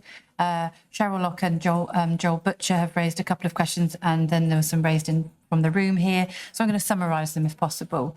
They would like to express concern regarding the recent decisions to pause the clinical administration consultation until the new year, while allowing the corporate and care group consultation to continue as planned. It suggests that the discrepancy has raised questions amongst staff about the consistency and fairness of the consultation process. It's suggesting it's difficult to understand why 3 parallel processes are being treated differently, particularly when all groups are equally affected by the proposed changes. With regards to the consultations, there's further question with regards to how have the team that making all of this happen, and have they done this before, and what are the success rates if they have, and what safeguards are in place for if we go through the proposed changes and that fails. Further questions are asked around how the proposals can be more focused on working efficiently, and how will the proposals be more focused on working efficiently, and how do we plan to implement all of the changes prior to e-care, and why are we not using natural wastage to save money rather than job cuts? So I'm going to ask Alison and Robin to cover those questions in full. Should we start? I'm happy to make a start. So it's important to note that all 3 of our consultations have been conducted in line with our organisational change policy, but our consultations on the care group management structure and the corporate services are not in parallel, are not linked to the clinical admin services, in that they're not predicated on each other. So the corporate changes and the care group changes are absolutely predicated on each other, so they need to go at the same time. The clinical admin is not predicated on that. We've had a great deal of feedback across all 3 of the consultations to date, which has really influenced developing the plans during that consultation process. And from the corporate and the care group perspective, we now have very well worked up plans. The consultation still on goes until the 9th of November, where we plan to have a final proposal to be considered by our union colleagues through our normal route. And then it will come to the Trust Board later in November in line with our management of change policy. So that's why the two are different in terms of the treatment that we're making of them for those reasons. The question in regards to colleagues' experience of running these types of consultations, this type of change, we have a range of colleagues that are part of this process with a varying range of experience, and that's also why we're leaning on those colleagues to make sure that we get this right. But I think the most important thing to say is, and it links to your the safeguarding linkage to that, the really important part of how we make this work for all of us is the engagement that we do through the consultations and the listening to what people have to say and using the subject matter experts in the areas that are feeding into those models, advising those models and allowing us to come back to the, this then becomes our final proposal. And colleagues will note that the models are changing as we're taking on board all that feedback. That then links through to, I don't really like the term natural wastage, but I understand. Essentially, we have a number of vacancies in our organisation that we have been holding as part of being prepared for this change. And that's why the numbers that we see in some of the documents of impacted posts are greater than the numbers of impacted individuals. And that's because we've already had a strong commitment to avoiding recruitment where appropriate to enable us to make savings through the organisation. And I'm going to then pass to Alison to check that I've answered those properly from a HR perspective and anything that I've missed in those answers.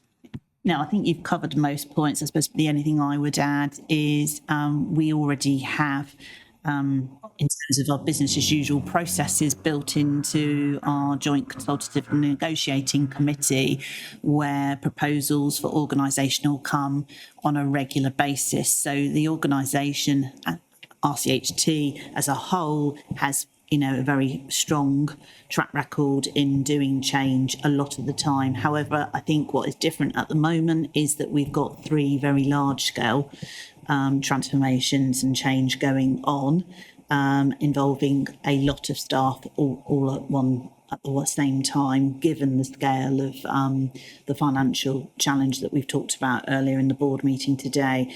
But as Robin's already said, we've got lots of leaders and managers that are used to managing change.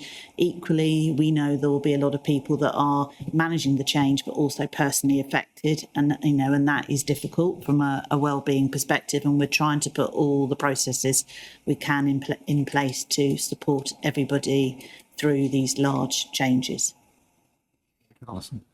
We're coming up to 15 minutes. Can I just check how many more questions? So just one last question, and then I'll just make a comment, if that's okay.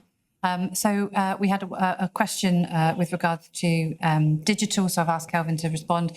So we have the statement suggests we have a significant older population. How can we ensure that those individuals can access digital systems to book appointments? Okay, so I think the first thing to say is the vast majority of appointments are actually offered by the hospital and made available through digital systems, either as a result of a referral from another medical practitioner or for patients who are already in our care.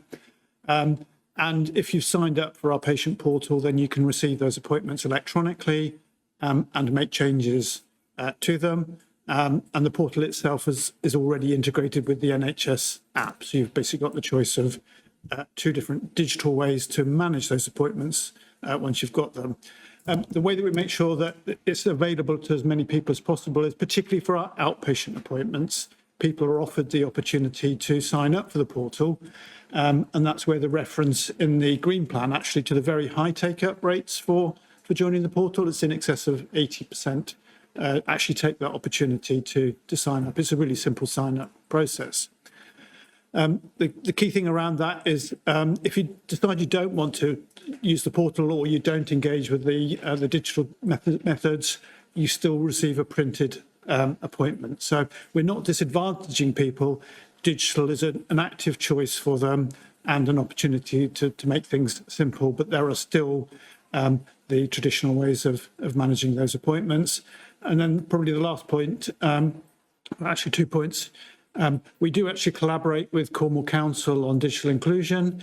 They're very mindful of the importance of digital in health and care, and we're doing more work with that service, which we'll start to see over the coming year or so in terms of making it more visible how that service can support you if you want to engage with healthcare services.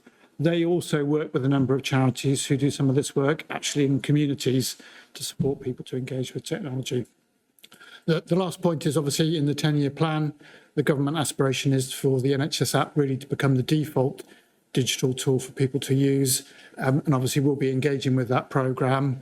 The national programme is very mindful of digital inclusion as well.